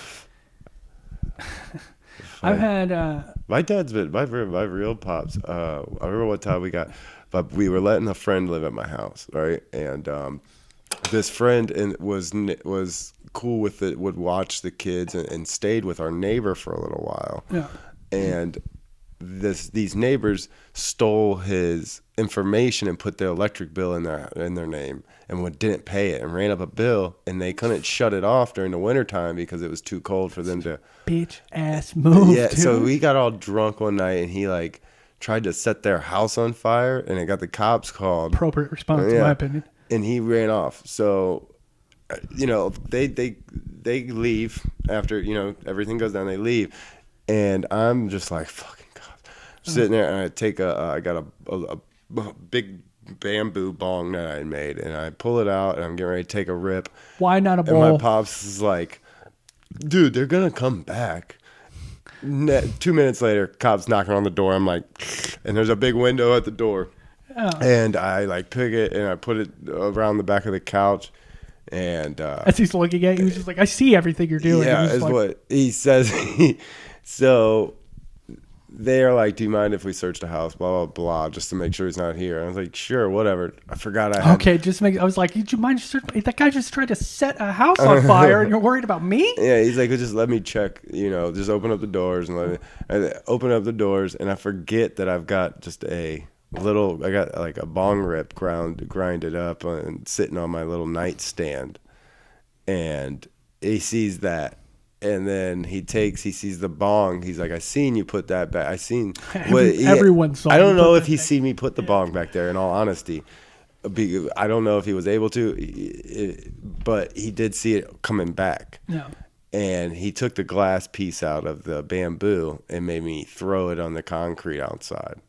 And weird. Then he took the glass. Said I wasn't getting charged since I was cooperative. 2 weeks later, I get a letter in the mail saying they had a check for me at the courthouse for an old vehicle that was sold at auction that I let them take because I couldn't, afford it anymore, and because I owed taxes on it. So they took it and auctioned it off to pay for the taxes, and whatever's left over, I was going to get. So they knew I was coming. I go there to get the check. I get the check. I walk out and from the clerk, and they're standing there behind my car. Fucking and arrest me for it, right? So I go to court for that. They arrest you for the weed? The weed the bowl, the broken glass bowl from 2 weeks ago. Yeah, that's old news. Yeah, so we go. They arrest me for it because I guess they're allowed to. Yeah, I guess so. Statute of limitations. It pissed my pops off so bad. So they took me to jail. The house down. They took me to jail. They didn't just arrest me. Where was this? North Carolina. We played cat and mouse for long. They did not like me. So they knew your name kind of thing. They came out like Mr. Welford kind of. Okay, yeah. So you may have had it coming. Yeah, there wasn't enough black people for them to harass and to fuck Next with. best thing. Was the stoner Yeah. fucking surfer hippies out there. So that's what they Personally, did. who I start with, and then I go to the blacks. Like once we're out of stoner hippies to fuck with, then I'm like, all right, let's go down to the blacks. So we did that, and my pops goes to court with me because he's pissed off about it. Represents And you. yeah, my pops goes in there, never had a charge, disabled American veteran, and goes in and says that they seen me with marijuana.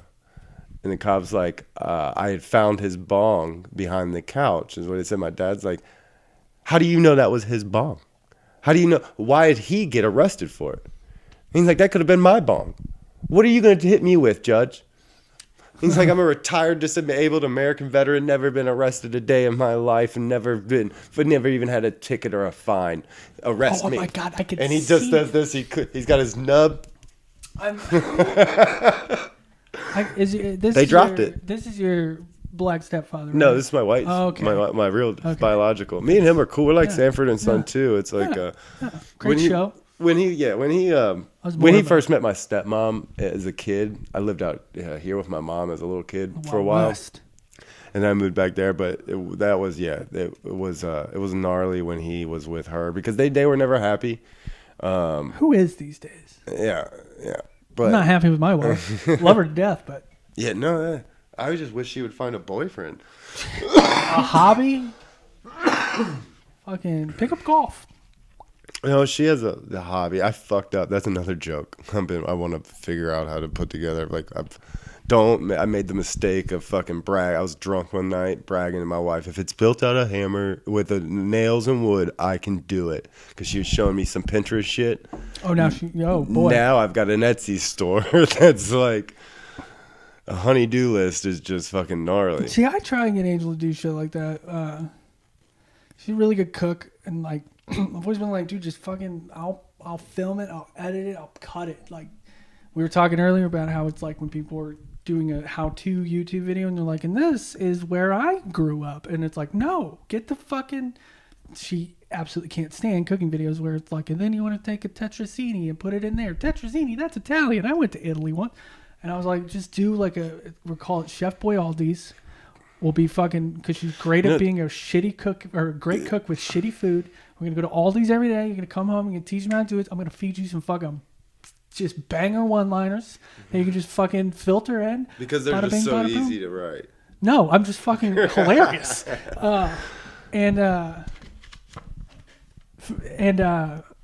Yeah, we'll crush it. We'll be the next 2 Girls, 1 Cup or something. I don't know. No, you know what's crazy that you just said that? Because when I was driving to come pick you up, You I had watched this it? idea. No, because I've been watching about like trying to learn about these computers, shit, and this to which one to get for the editing on this, and the whole time it's basically what you're just saying. These people talking and talking and talking, not answering the question that's needed, or you can't find it. So and then all of a sudden I was like, dude, I can go on. You can go on Google's analytics and look up what is the most or YouTube's analytics and look up the most searched for how to. You watch a few different. You now search for that, find them, dread through the bullshit talking, get the answers, make quick shorts that is already good. There's like, you know, the clickbait articles where it's like, these 6 celebrities really lost it after they lost the show. People go in the comments and be like, number 1, this comic, this person, number 2, they'll read it, like something like that. And you do your own video like that, though. Lord's work. I'm not even kidding. Like those, because fucking clickbait, it'll get you. Like there's some titles where you're just like, I need to fucking know right now. I have to watch this. Yeah. And sometimes you just hit the comment section. It's like usually the top first, second, or third that's comment what I where do. somebody's just like, yeah, it's this person. And it's like, whoever you are, I hope nothing bad ever happens to you or your family. I hope you become a millionaire and spread your love. Just do this for the rest of your life because this is God's work. That is a good idea. And you actually might be the perfect person to do it with. I'm No, pretty it's much not the because it's perfect person impossible for to- most things, to be honest. If you're ever like, who could I get for this? All right, well, First I'm building a thought- garage here soon. I mean, you tell me what to do, I'll mess it up, and then you'll do it while I stand there, but we'll have a good time. I'll bring music. All of music. I'll bring all of the music. Oh, if once John gives me the style and everything he wants, I'll go over there and John Maddie. draw up the prints to be able to Here's my thing with John Maddie. Before permit. He's too fucking nice. I'm looking at him right now. To everybody else, but not me. Every time I see him, I flip flop. Like, I could probably take him in a fight, and then I see him like, no, he'd probably wipe the floor with me. And then next time I see him, I'm like, I would beat this bitch's ass. And then the next time I see him, it's like, he'd probably fuck me up. Like, he'd probably fuck me up good. Just from these are thoughts I've never had, by the way. It's just fucking weird to think how about. How long I've known John? I know he's athletic as fuck. If that means anything, he has done some. He's got a smooth body. We played ball together all through high school. Yeah. He played all through high school. What did he play? Point guard? Forward, I believe. Tight forward? Hard forward? Strong forward. Power. Was he a power? Whoa, he was a power forward, guaranteed. What was his free throws? I think John has a shot. John's good? John's good? How is he in the paint? Is that what a forward does in the paint? Yeah. Oh, he's a big man. Yeah, he was. Okay. He's making moves. I could see John Maddie putting his body on people, getting the fucking space he needs, getting the boards. Yeah, I guess. He was. In high school. I guess I'm seeing him now, and I'm seeing him just dominating high school kids. Now that I think about it, he's not an aggressive baller like that. None of our big guys were. They were all real soft. See, you got to go into even high school games. No blood, no foul mentality, baby girl. It was me and the other guards that were we wanted to be down low because we saw how easy we were smaller. And we could do all the post. The post moves are so easy to memorize and learn, and we're small. So in high school ballers, they're so you pump fake them all day long, and they're gonna go move. Most of them leave their feet. I'm coming in dirty. I'm Dennis Rodman dirty. My biggest thing was John Maddie would be down low, posting up, and I would draw. I would basically, we'd pass the ball around. I'd get the ball on one side where he's posting up, and I'd drive the ball around, dribble it all around, and drive the lane. And I'd have the whole team collapse on me there while he's right there. And as soon as they all come at me because they all want to get the block, I'd dish it down below, and he takes the easy layup. See, I'm coming out. I'm talking I'm not okay with my season if I'm not getting teed up once a month. I'm kicking a fucking photographer in the nuts and a fucking, I'm coming in hot. It's always I'm great gonna try. Seeing celebrities do that, don't it? Right. Like Tom Cruise recently yelling at everyone about COVID or something and how his movie's so important and all that shit. He basically a big fucking douchebag. I'm gonna try and dunk every time. Every time I got the rock from the fucking free throw line. Jordan, and then Can you even get to the net? Last time I jumped, I almost broke my ankle. So. Yeah. So I went and played ball with Dormeyer and all those. I was talking mad shit in that fucking chat, knowing damn well I wasn't gonna show up. Yeah, calling people out. Dormeyer he ran the courts that day. His team stayed on there. Dormeyer's baller. Yeah, he's wearing a fucking Utah Jazz jersey. You don't wear a Utah Jazz jersey unless you know some. Yeah, shit. White guy with a Utah. Yeah, that's pretty. I mean, he couldn't have picked a.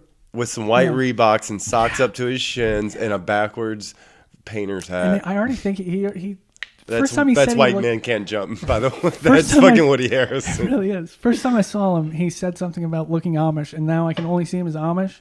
So now he's always just looked like a guy, an Amish person on Rumspringer, because he's always wearing a ridiculous basketball jersey and some crazy ass shoes, and it's you still look like you're lived in Barnes, dude. Yeah, from what I've gathered from Dormeyer, he is a through and through baller fan. He watches loves all it. the games and he loves it. I played ball, and when I watched basketball, I just want to play.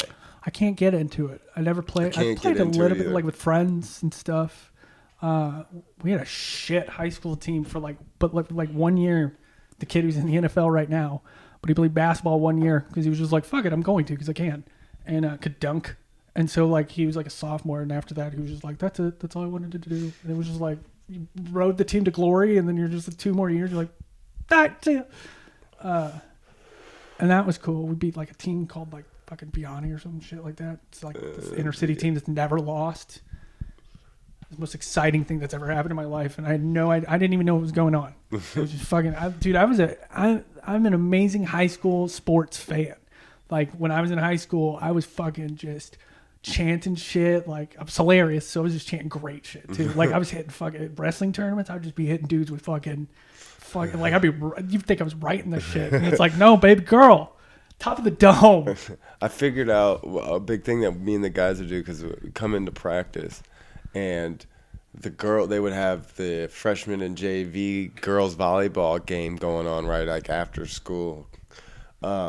Never a bad time. No. Never a bad time. And this is when the volleyball, started with. This is when the shorts that are now in that they're wearing today. Yeah, that started with us, yeah, I was like, this is great. Why are we not coming to this every time? So that's what we started doing. We started to where we were getting announcements because we were coming. They were like, and thanks for all the basketball players that came. We started going all the time. We didn't even know this was a volleyball game. Yeah. Been here 3 times. We just thought it was a fucking camel toe fashion. No, I was a fucking volleyball manager, the women's volleyball manager, and it was great. It was fucking great. They were just so beautiful. I don't know how many times I could actually ask to go into the locker room in different ways, but I did it. Like every night, I was like, "So you guys need me in there?" They'd be like, "For what?" And it'd be like, "Manage." I'll route. Yeah, you guys need water.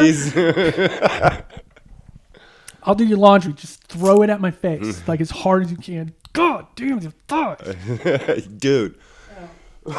Halfway through the year, they're like, we know, and it's been creepy, but now it's getting inappropriate. And it was just like, who else is going to do it? And they're like, you're right. Dude, would you rather? See, we had, which is crazy now that I think about it. We had a baller-ass volleyball team, though, by the way. My women's volleyball team, they won state like 3 years in a row. It was wild. I saw none of it. From the sidelines. I was on the sidelines. I saw none of it. Our, could have been the coach. Our coach for the girls volleyball team, one of them, I don't know if he was like Jay, I don't know which one it was, but our locker rooms were set up to where there's the coach's office.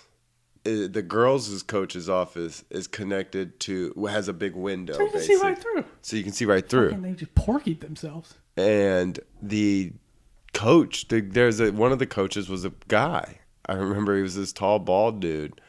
And every day is a heart attack for that man. In that, and every day he was just sitting in that office, like with that coach talking confidence to the other coaches. Yeah, where he's sit back like this, and he's in his gym shorts, just walk in like, Ratcliff, I saw your grades are going down. It's like, you're a fucking gym teacher. Who the fuck are you talking to right now? Like, close your legs. Gym, the gym, being a gym teacher takes more schooling and training than an actual teacher. I know, but it's so much fun to make fun of them. Yeah. Because they're all the worst people. Every gym teacher I've ever had has been going through a divorce and alcoholic.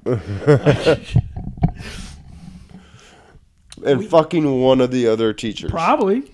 We didn't know. The one time that actually happened, it was my senior year. I took it wasn't necessarily a blow-off class, but it was it was literally fishing and hunting. And the semester I took it was fishing. And so we just learned about fishing and then went fishing. And that was it. And I was like, cool. And we had one gym teacher. Fun fact about Mr. Coach Cruz. He was a backup to the whatever Olympic year badminton team. Or no. Yeah, shuttlecock, badminton. Badminton team. And was also the teacher of badminton, volleyball, and tennis, an actual class in my school. But I took this class with him. First day of school, like it's all seniors. First day of fucking class, he comes in and like halfway through class, he's just like, I'm going to be honest with you guys. I've had a lot of you in my class. I know a lot of you personally, so I'm just going to get it off my chest. I just found out I'm getting a divorce today from somebody who I've like I loved for 40 plus years. It just like breaks it down like to tears. And I'm like, I've never had a class with him. He doesn't know me. Like, I'm the one person, the odd guy out. And I was like, do I leave? Like, and it seems like some shit. From that day, every day forward, we watched, and I mean, it was sad. It was more hilarious. Just the like typical that scenario crumple of a man. Just like a man going from being married and stability and structure and a routine to going to like going through that. Then the week it's like the boys finally take him out and get it, and then he gets into that. And now he's doing cocaine and drinking, and he's sleeping with fucking the waitress, which has his class. He didn't even know. He did shit like, I mean, he would just be like, there was one day we were watching a movie. Goes and buys a used fucking yellow Ford Ranger. Absolutely. we were watching a movie, and just out of nowhere he just goes, "She's fucking taking the house," and everybody's just like, I mean, we're halfway through this movie, halfway through the class, and out of nowhere, not a peep from this guy, and he just goes, "She's fucking taking the house," and we're like, we're 18. You should be like, yeah. And like, I mean, at this point we're invested. I mean, this is a couple months in. You should be like, burn it down, He's dope bro. as fuck. I mean, he's teaching us how to fish. So most days he's just like, just watch this fucking video. I don't care. You're seniors, and we know why you're here. And then we would talk about fishing and bullshit. So like, he wasn't thinking about and that. divorces. It was just fun. But then he would go to divorce, and so like, it got to the point to where he would be talking to a bunch of 18-year-olds and he'd be like, "Yeah, here's what we think you should do," and he'd be like, "Oh yeah, that seems like a good idea." And it's like, that might be why you're divorced, is because you just listened to me, who I spelled my last name wrong on the last test I gave you. Back, and you're just like, I'm taking love advice from this guy. Dude, I'm still a virgin. I mean, countless times he came in. I had him 7th hour. Countless times he'd come in and just be like, "I'm just too hungover," and it's like, it's the last hour of the day, like, and you're looking like you're talking to your first hour class, like, "Guys, I just need an hour, whatever. I'm gonna drink some coffee." 2 days after my graduation, I went to a bar with my brother. Sing karaoke. He was fucking there with the fucking teacher. He came up to me. He was like, "How old are you again?" And I was like, "Ah." And he's like, "Seriously, didn't I like have you a couple years ago?" And I was like, I had your class 3 days ago. Like, I was in your fucking class. And he's like, "I thought I knew you," and just walked away. And it was like, that's the end of that saga, I guess. Like, never know how that went. But yeah, it was a wild ride. The day we went fishing, we went to Bush Wildlife. It was one day. It was a big event. We got to miss all day of schools. All seniors. It's kind of known that if you had that class and you took that trip, nobody really paid attention to it. Like, it wasn't a thing. So like, things just kind of happened. You're in your own boat with another person, brought your lunch, have an alcohol drink. I don't know. It's got a little rowdy. And the teacher literally was like partaking. Like, we came around into a little cove, and he's just like fucking sitting there drinking a beer, talking to one of the students, and it's like, is this rock bottom, or is this like, or is this taking off? Is like, this, yeah, it's either rock bottom or is he on the highest high? Is he peaking or is he? Because either way, like, the balls are the fucking just sorrow in that man, to where you're just like, you know what, fuck it, I'm gonna drink a beer with my students. They're seniors. I earned this. Or it's just like, I don't know why she left, and then they're like, we're trying to fish. Like, we're trying to fish, bro. he's still there. He's still at the high school. Good for him. Not now. Yeah. No, I mean,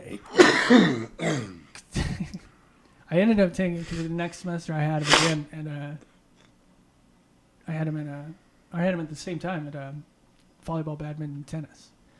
And volleyball, badminton, he'd kind of play, or volleyball and tennis, he'd kind of like play around, like, especially if there was not enough, you couldn't find a partner, he'd be your partner.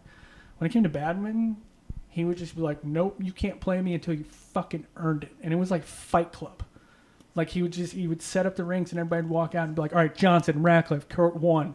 Like, and just naming them off, and he's like, tournament style. Everybody, round robin, come up to me, and the winner would get to play him. And then he would gather all the students around, and then just like, in no mercy, just demolish and demoralize. They're talking shit the whole fucking time, just fucking mouthing Like off. he's back to being a backup. Yeah. He'd just be like, "I saw in your eyes, you thought that was a good shot. That's why your parents are divorced." And it was just like, dude, like, what the fuck? That's fucking good. Best coach I've ever had in my life. Didn't coach me anything. I don't even know if he was. I think he was just a gym teacher, which is like, in my high school, I think there was like 2 of the other people that were not coaches were women teachers, like gym teachers. The rest of the gym teachers coach something. Yeah. One of them coached golf, so I guess he didn't count. I got a couple sketch ideas that I got to run by you. You ready? Show him. Yeah. Hold on. Grab me. Well, I'm going to grab me a Here. beer. I'm not going to. All right. First, I want to do something that's like a commercial of a guy trying to sell tissues, but he's talking about cocaine addiction. Like he's talking about cocaine and how bad his nose gets, and this is why the best. That's toilet paper. I was thinking that bear. Yeah, bear just coming out. It's like Another one. Okay, you know how there's actors that what are they called? The ones that like get into their role, like Heath Ledger would have method actors. Yeah, would have to method acting. How they have to live the actual life of the character. What if he had a podcaster that was a method actor, and like he's like somebody he comes in and he's in the Batman uniform for like certain episodes, and then he's But the show's something just like fucking Todd's Garage, where we talk about cars, and it comes in, it's like, are you Batman right now? It's like, I am Batman. My parents were killed, and it's just like, I wanted to talk about my Toyota. Toyota. What else did I have? That was not good on my part. There's something there, but not what I said. But you know, it has wheels. Another one is the perspective of everybody else in the world looking at white people, and it's a white guy being like, "Bye, Jamal, bye," and he shuts the door and he's like, "God damn, in." You know what? It just is like that's the world's perception of us. Like we just shut our doors at night and it's just like let out as many N-words and racial slurs that we can. And then But the president was Kenyan. Oh, it feels good to say that. Oh. And all the way up until like they walk out, get ready to walk back out to the next day. They open up the door and they're like, "Hi, Andre." Fucking Tribe Called Quest t-shirt on. FUBU. It's like, you know, Janice today, With a Black Lives Matter sign in there. you know, Janice today, they were trying to tell me that hold that they had on George Floyd was illegal. Well, I tell you, they should make it illegal. I've been wanting to say that all day, and it's just like, what the fuck? So I thought that would be a good one, too. I still like the white guy going to shoot a basketball and the black guy, like, coming in and shooting for him.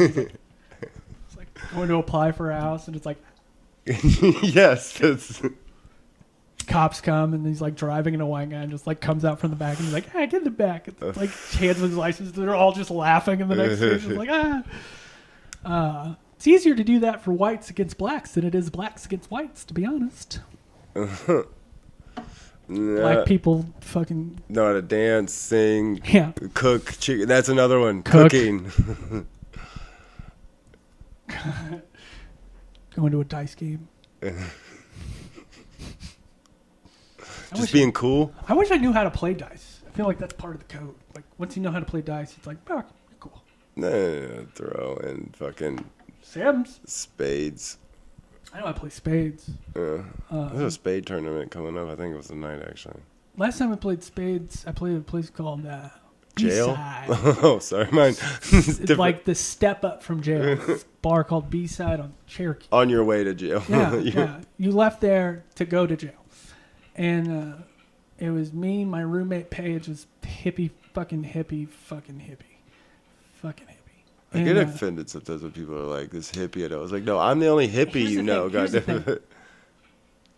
She lived that lifestyle, sure, good and strong, but she also had every aspect of the worst in hippies, like that, like. Was she a gypsy? I always call those Kinda, gypsies, like the crystals and the incense, and they're burning this shit. But it was more just like they don't bathe, they don't shave their armpits those for girls. That are like peace and love and all that, but will fucking steal a bag of weed from you, kind of shit. Just like shitty human beings when it comes to that aspect. I was her to a T, and it was me, her, and then like 7 to 8 pretty fucking gangster St. Louis dudes that like. I don't know how they heard about this tournament. She told me she put it on a Facebook group. I don't know what fucking Facebook group she's on. And they played prison rules, which aren't any different rules except they were more aggressive than I was. And I mean, I was in a group with one of them, or a team with one of them. And I mean, he was towards the end was like, I will fucking kill you if you don't fucking figure this out. And I was like, what? Like, and he's like, this is fucking real life, son, and like shit like that. And it was just like, I don't know how to play this game really that well. Yeah, my. I thought it was dominoes, to be honest. That's what I was just gonna say. I learned dominoes that way because I learned from He was a very Russ smart loser. Simmons and his family, which is Stephanie Oliver. Not Simmons. Why did I say Simmons? Russell Oliver and his family, which was Stephanie Oliver's dad, which is a chick I went to high school with. This little mixed chick, and her dad was black. She was in Encino Man with Kevin Bacon. But I remember them playing, and there was like this table we were playing on, and I thought it was going to break every time because I guess it's part of the rules that you have to slam the dominoes. Yeah, and once one person does it, you're kind of like, I feel that. And you have to have some cool thing that's degrading to somebody or shit talking to somebody as you're slapping it down, and like the punches when that. That's the point of the game. Nobody's keeping score. Yeah, I didn't even know. I still don't know how to play, but I know how to. But it's exciting. I've often said that if I would have grew up in a black church, I would be so fucking religious. Like that seems like such a fucking beautiful. A black Catholic church. Yeah, like that seems like Scary. everything about it just seems so like because. It's scary. Well, I'm sure it's fucking terrifying because it's a religion, but like. Especially if you get one of those old Catholic ones where they're like speaking Latin, and when they I do don't want none of mass that. and they're I like just want to like standing that singing and backwards. shit, like it's always so fucking cool musical stuff, like religious music stuff. It's like I shouldn't like this, and it's like no, this is hip as fuck. Like this is good music, and it's like man, you ever been to a Jehovah Witness church? Not the case. No, I went, but I was only allowed to sit in the room with my buddy because he was excommunicated. Oh, you went with one of them? Yeah, Dude, and he had that's tattoos fucked up, and right? piercings. I threw him his first birthday party. Good. His dad was good. pissed. Fucked up. It's one of those things where it's like my parents found a loophole because I was never. By the time they became Jehovah's Witnesses, I'd already kind of made up my mind on what I believed in religion, and how I felt about it, and I tried it for a little bit, 2 weeks, and I was like, like none of this is for me. Most of it was just like I'm not. Sunday's one of the times that I don't have to go to school. Fuck you. And then it's Monday and Wednesday night. So that was more of it than the religious aspect of it to it. But like when I actually did listen to it 1 or 2 times, it was like. And the thing This is isn't that it. they all are hearing and The like, same thing, the same same thing, time. same times. One person is deciding. It's very cultish. It is a cult. It was a cult for a long time. It's a doomsday cult, and they're. Yeah, they don't celebrate life; they celebrate death.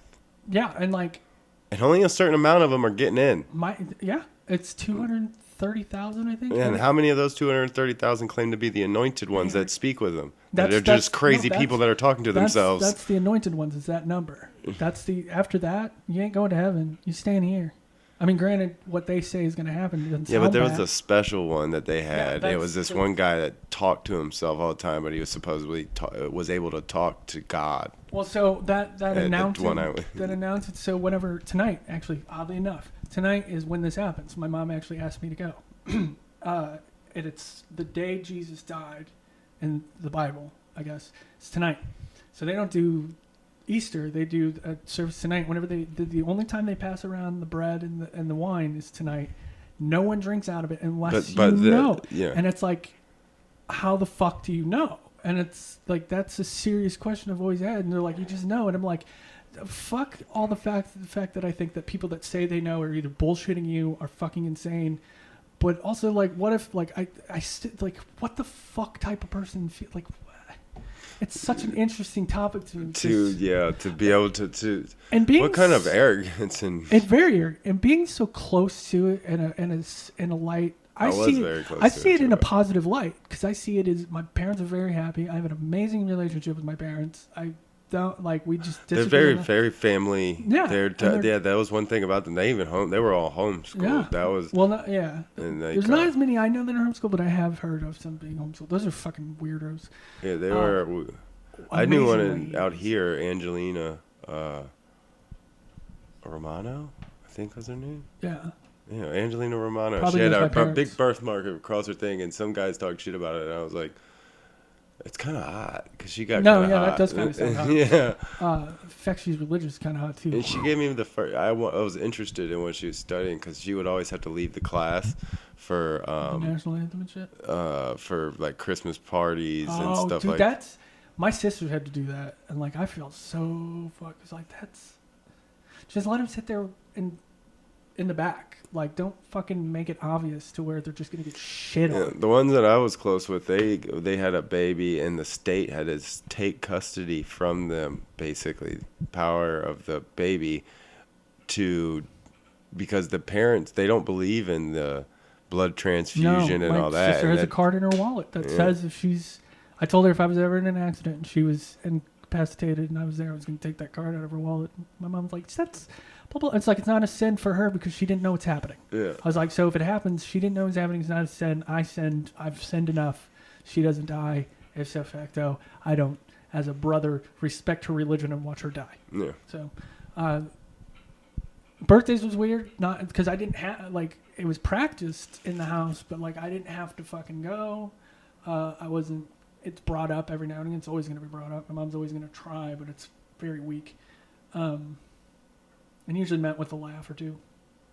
But like growing up, like I went from having Christmas birthdays. You should tell her next time. Be like, Mom, you have to knock on my door first. Dude,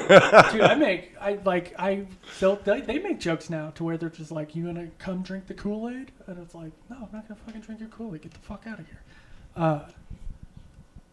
They're fucking. It's still an Abrahamic-based religion, though, isn't it? They're rad people. The thing is, I've met a lot of Jehovah's Witnesses, and I've liked a lot. They're all very fucking generous human Yeah, I beings. did see that. But what I didn't like is like they were like this family and the way they were is like they were choosing their wives They for. will. Like basically, they have this big huge meeting where they all come together each year. Oh, I can see some sketchy shit. And like then that they happening. basically get to go meet the families meet each other and they find a proper suitor for their daughter and son. I mean, my sister just got engaged to her fiance, and I mean, I've known him for a while, but it was like, I don't know. My sister was a very little dater. She didn't fucking around do that. She dated a guy once and blah, blah, blah. And then I heard his name. I went to a Blues game with him, blah, blah, blah. Then he showed up to Missouri because he lives in Washington. And he's like, we went to the Renaissance Fair. On the way there, it was just me, Angel, and my mom. And she's like, he asked your dad to marry Rachel. Now, granted, I'm sure that interaction's much more than the 3 I've had with him by not being a part, like living in that family and doing all that. So I'm sure, and I mean, I had a shotgun marriage. So who the fuck am I to judge? Like, what the fuck do I know? So, but you saying that, it's like, did they fucking pick this dude? I mean, if they did, he's pretty dope. I like the guy. He's fantastic. He welds swords like old school, like Viking style. And it's like that immediately. It's like we're gonna wield Sting from Lord of the Rings. Yeah. Well, that doesn't just because they're Jehovah's Witness doesn't mean they're not. They're not. They don't have interest, fucking hobbies, terrified. and No, but it's such a cool hobby. Like that. Like yeah, anybody. they all have jobs and everything like that. It's just They're all really their wealthy, which is religion. weird. Yes, that's the one thing about. I think what it is, they're all really bred for the business world because they spend their days off getting doors after doors slammed in their face. So it's like you can handle that. You can handle anything that's fucking thrown at your shit. And business being a with. salesman is Oh. the most valuable Oh, yeah. job on the planet And like, when you think about it. and I mean, I went to Gatlinburg in Tennessee with a bunch of them. We rented out a fucking like 13-bedroom cabin in the Smoky Mountains. It was dope as fuck. They're all Jehovah's Witnesses, and I was like 18, and I wanted nothing to do. I was just like, what the fuck? Why did I agree to come to this? And brought a lot of pot, so that was cool. But yeah, I mean, even then, like I kind of like You didn't once smash none of them? no, everybody was either like 30s or fucking not my thing. There wasn't like a 31-year-old who like she knew I could have got it. Like she wanted it. Like there was one point where like they had a bar downstairs and like there was a big thing of fucking whiskey and she's like, you could take this up to your room. Nobody would even know. And I was like, if you went with me, no one would either. And she just like fucking lost it. And she's like, you're cute. Tapped my head and it was like, cute. Okay. Oh, it's really cute. Okay. No, this is cute. Yeah, drink this a little more. Then come see what's cute. She knew who was gonna get it. She got it. in my mind. I did like 15 times that night, that's for sure. But she was not involved. But yeah, they were fucking weirdly cool. It's like talking to them about shit that I liked. I was like, shit, you fucking Yeah. you know about this shit? And they're like, yeah. And it's like, fucking, you know about NWA? And they're like, yeah, fucking, fuck the police. And it's like, yeah, the guy that I learned it all from, he was like Xanaxed out. yeah. But then turn around and completely obligate and accept the fact that the two witness law is law, and that's harboring fucking child molesters. In my opinion, it's not an opinion; it's fact. Two witness laws. If a witness hurts another witness, if it is not if two other witnesses didn't, this is ridiculous. If two other witnesses didn't witness it and didn't bring it to the elders, they won't bring it to the police. So say an old man diddles a young girl. That young girl goes to the elders. They go, do you have two fucking witnesses? She says no. And they're like, well, it's in God's hands. It's something that happens far too fucking regularly. Far too fucking regularly with no answers, nothing. They don't even fucking... And it's like, that's their law. That doesn't mean it's law. You can, like, they're doing something illegal. Go in there, fucking kick a door down or two. Yeah, I'm going to look into that. Those are bad fucking people. And it's... Because you hear it all through the churches of the Catholicism, but you don't hear much out there about the Jehovah's. They really... They're good. They're good at that. Yeah, They're good really... because they know how hypocritical is what they're talking about. They're a doomsday. My sister lives in constant anxiety because she's been told since she was a very, very young woman. It's an actual. I live in constant, like almost anxiety from doomsday. Yeah, there's a what's the day? The day of the reckoning or whatever it's called. The coming. They always talk about it as a Armageddon. Yeah, it's basically what it is. But there's a name for it. Rapture. The rapture. Yeah. There is a actual psychological disorder and anxiety issues people have. It's an actual condition now. Like there is a name for it for these people that have that are raptured. Because I'm not lying. I mean 2 weeks, and I mean I was probably 10, 11 at the time. So at that point still, what my mom believed in my mind was probably right. I still kind of pushed it away and everything, but enough of it sunk in. To this day, certain things I'll see happening, and it's like, shit, they said that would happen. And it's like, fuck.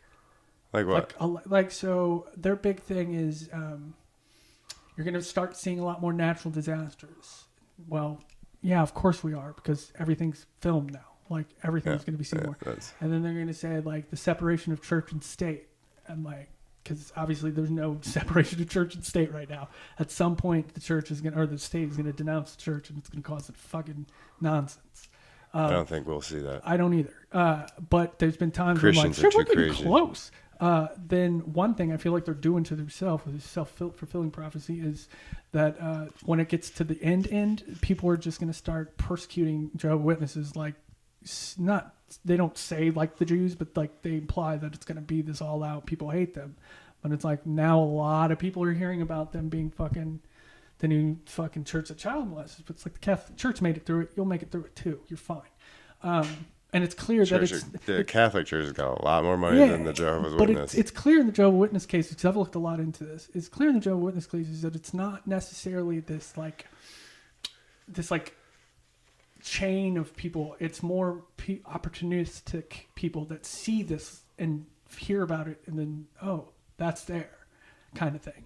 So it's not necessarily like this huge network like there was in the Catholic. I mean, it probably is. I don't fucking know. It has to be with the way everybody gets the same Kingdom Hall fucking... Well, but what it seems like... What is those things called? The Jehovah's Watchtowers? Watchtowers. Dude, they're fucking nuts sometimes. Like, why not to masturbate and shit? It's wild.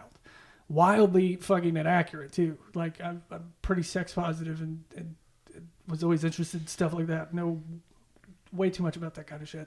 And, like, reading it, it's just like, this is, like, dangerous lies that you're feeding people. Like, maybe not dangerous, but in my opinion, like, terrible for fucking, like... The fact that they think that you should not have sex before marrying somebody is terrifying to me. Like, I've that's going to always- create the worst dynamic, if anything. Yeah, they're the husband, the wife is there to be seen pretty much in that religion. They're very They answer that to is their they're thing, there but is it's kind of on a toned down scale now. Like my mom and dad are perfect examples. It's how they always been. My mom is a stay at home mom. That's her job. My dad works for a living. Now, both of my parents have a very high mutual respect for each other. My dad is not like, she works for me. My dad is like, she's fucking working harder than any of us. And my mom is like, that man works, takes care of, like, fucking. So there's that mutual respect where those roles need to be filled. Somebody needs to fill them. This is who's going to do it. And that's kind of what it is. So but like behind the doors, I'm sure it's in my house, what my dad says goes. And I mean, he's not, no, we're going here.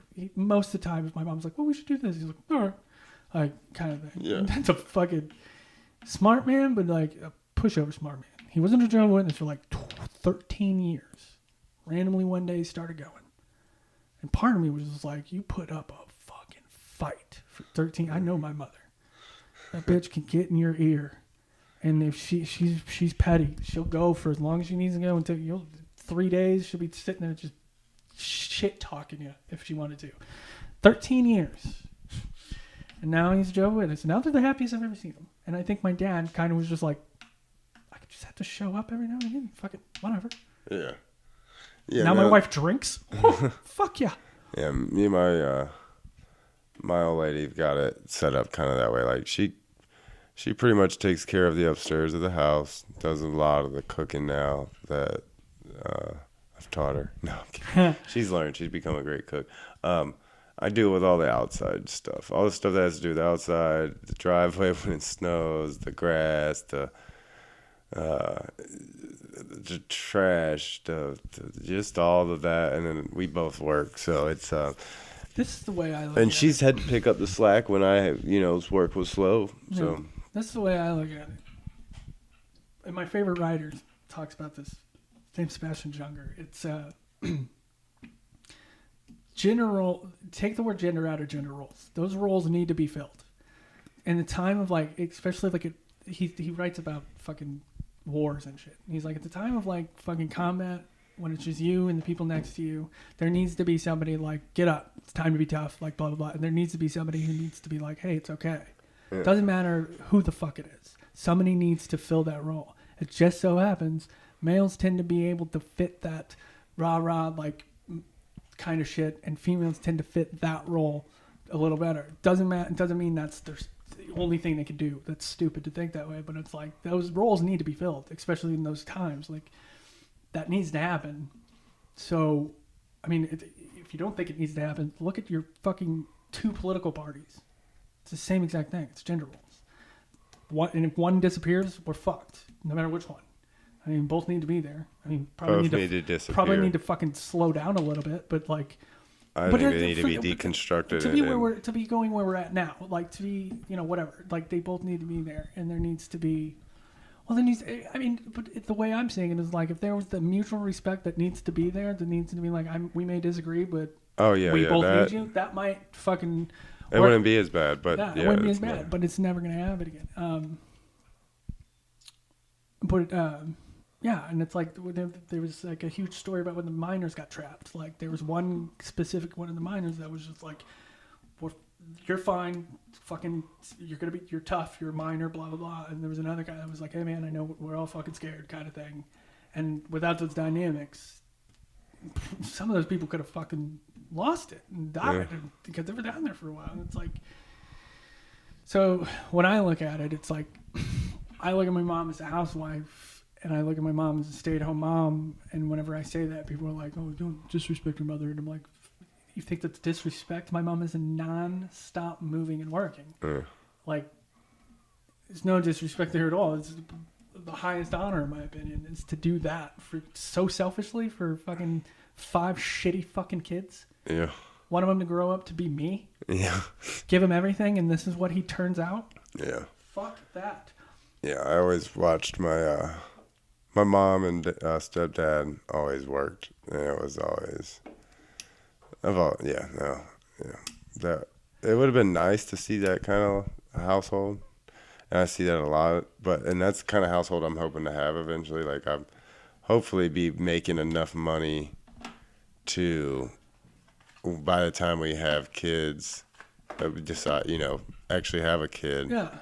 And Which is really the way to go. they get to, they get into school and stuff. I'm hoping by then I'm able to afford my wife to just be able to not go back to work. I would prefer, like, my goal is to make sure Angel doesn't have to work. She's 42 now. She's worked in restaurants her whole life. Other than that, she was a stripper, in New Orleans and shit like that. Girls worked. And it's like, dude, just fucking chill. Just fucking chill. I'll take care of it from here. You do whatever the fuck you want. I really don't give a shit. No, she's gonna still have to manage all the money and bills. No, that's expected because she knows if she doesn't, I can't. And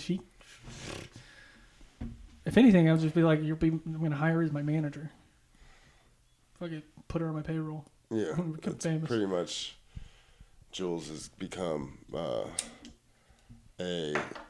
she takes care of all of that because she's on it. Like as far as me, I got so much going on. Like just this earlier today, I was telling her I was all pissed off. I was like, my life has become one I've been looking to find a good app that's like a calendar that's got like that I can put everything in.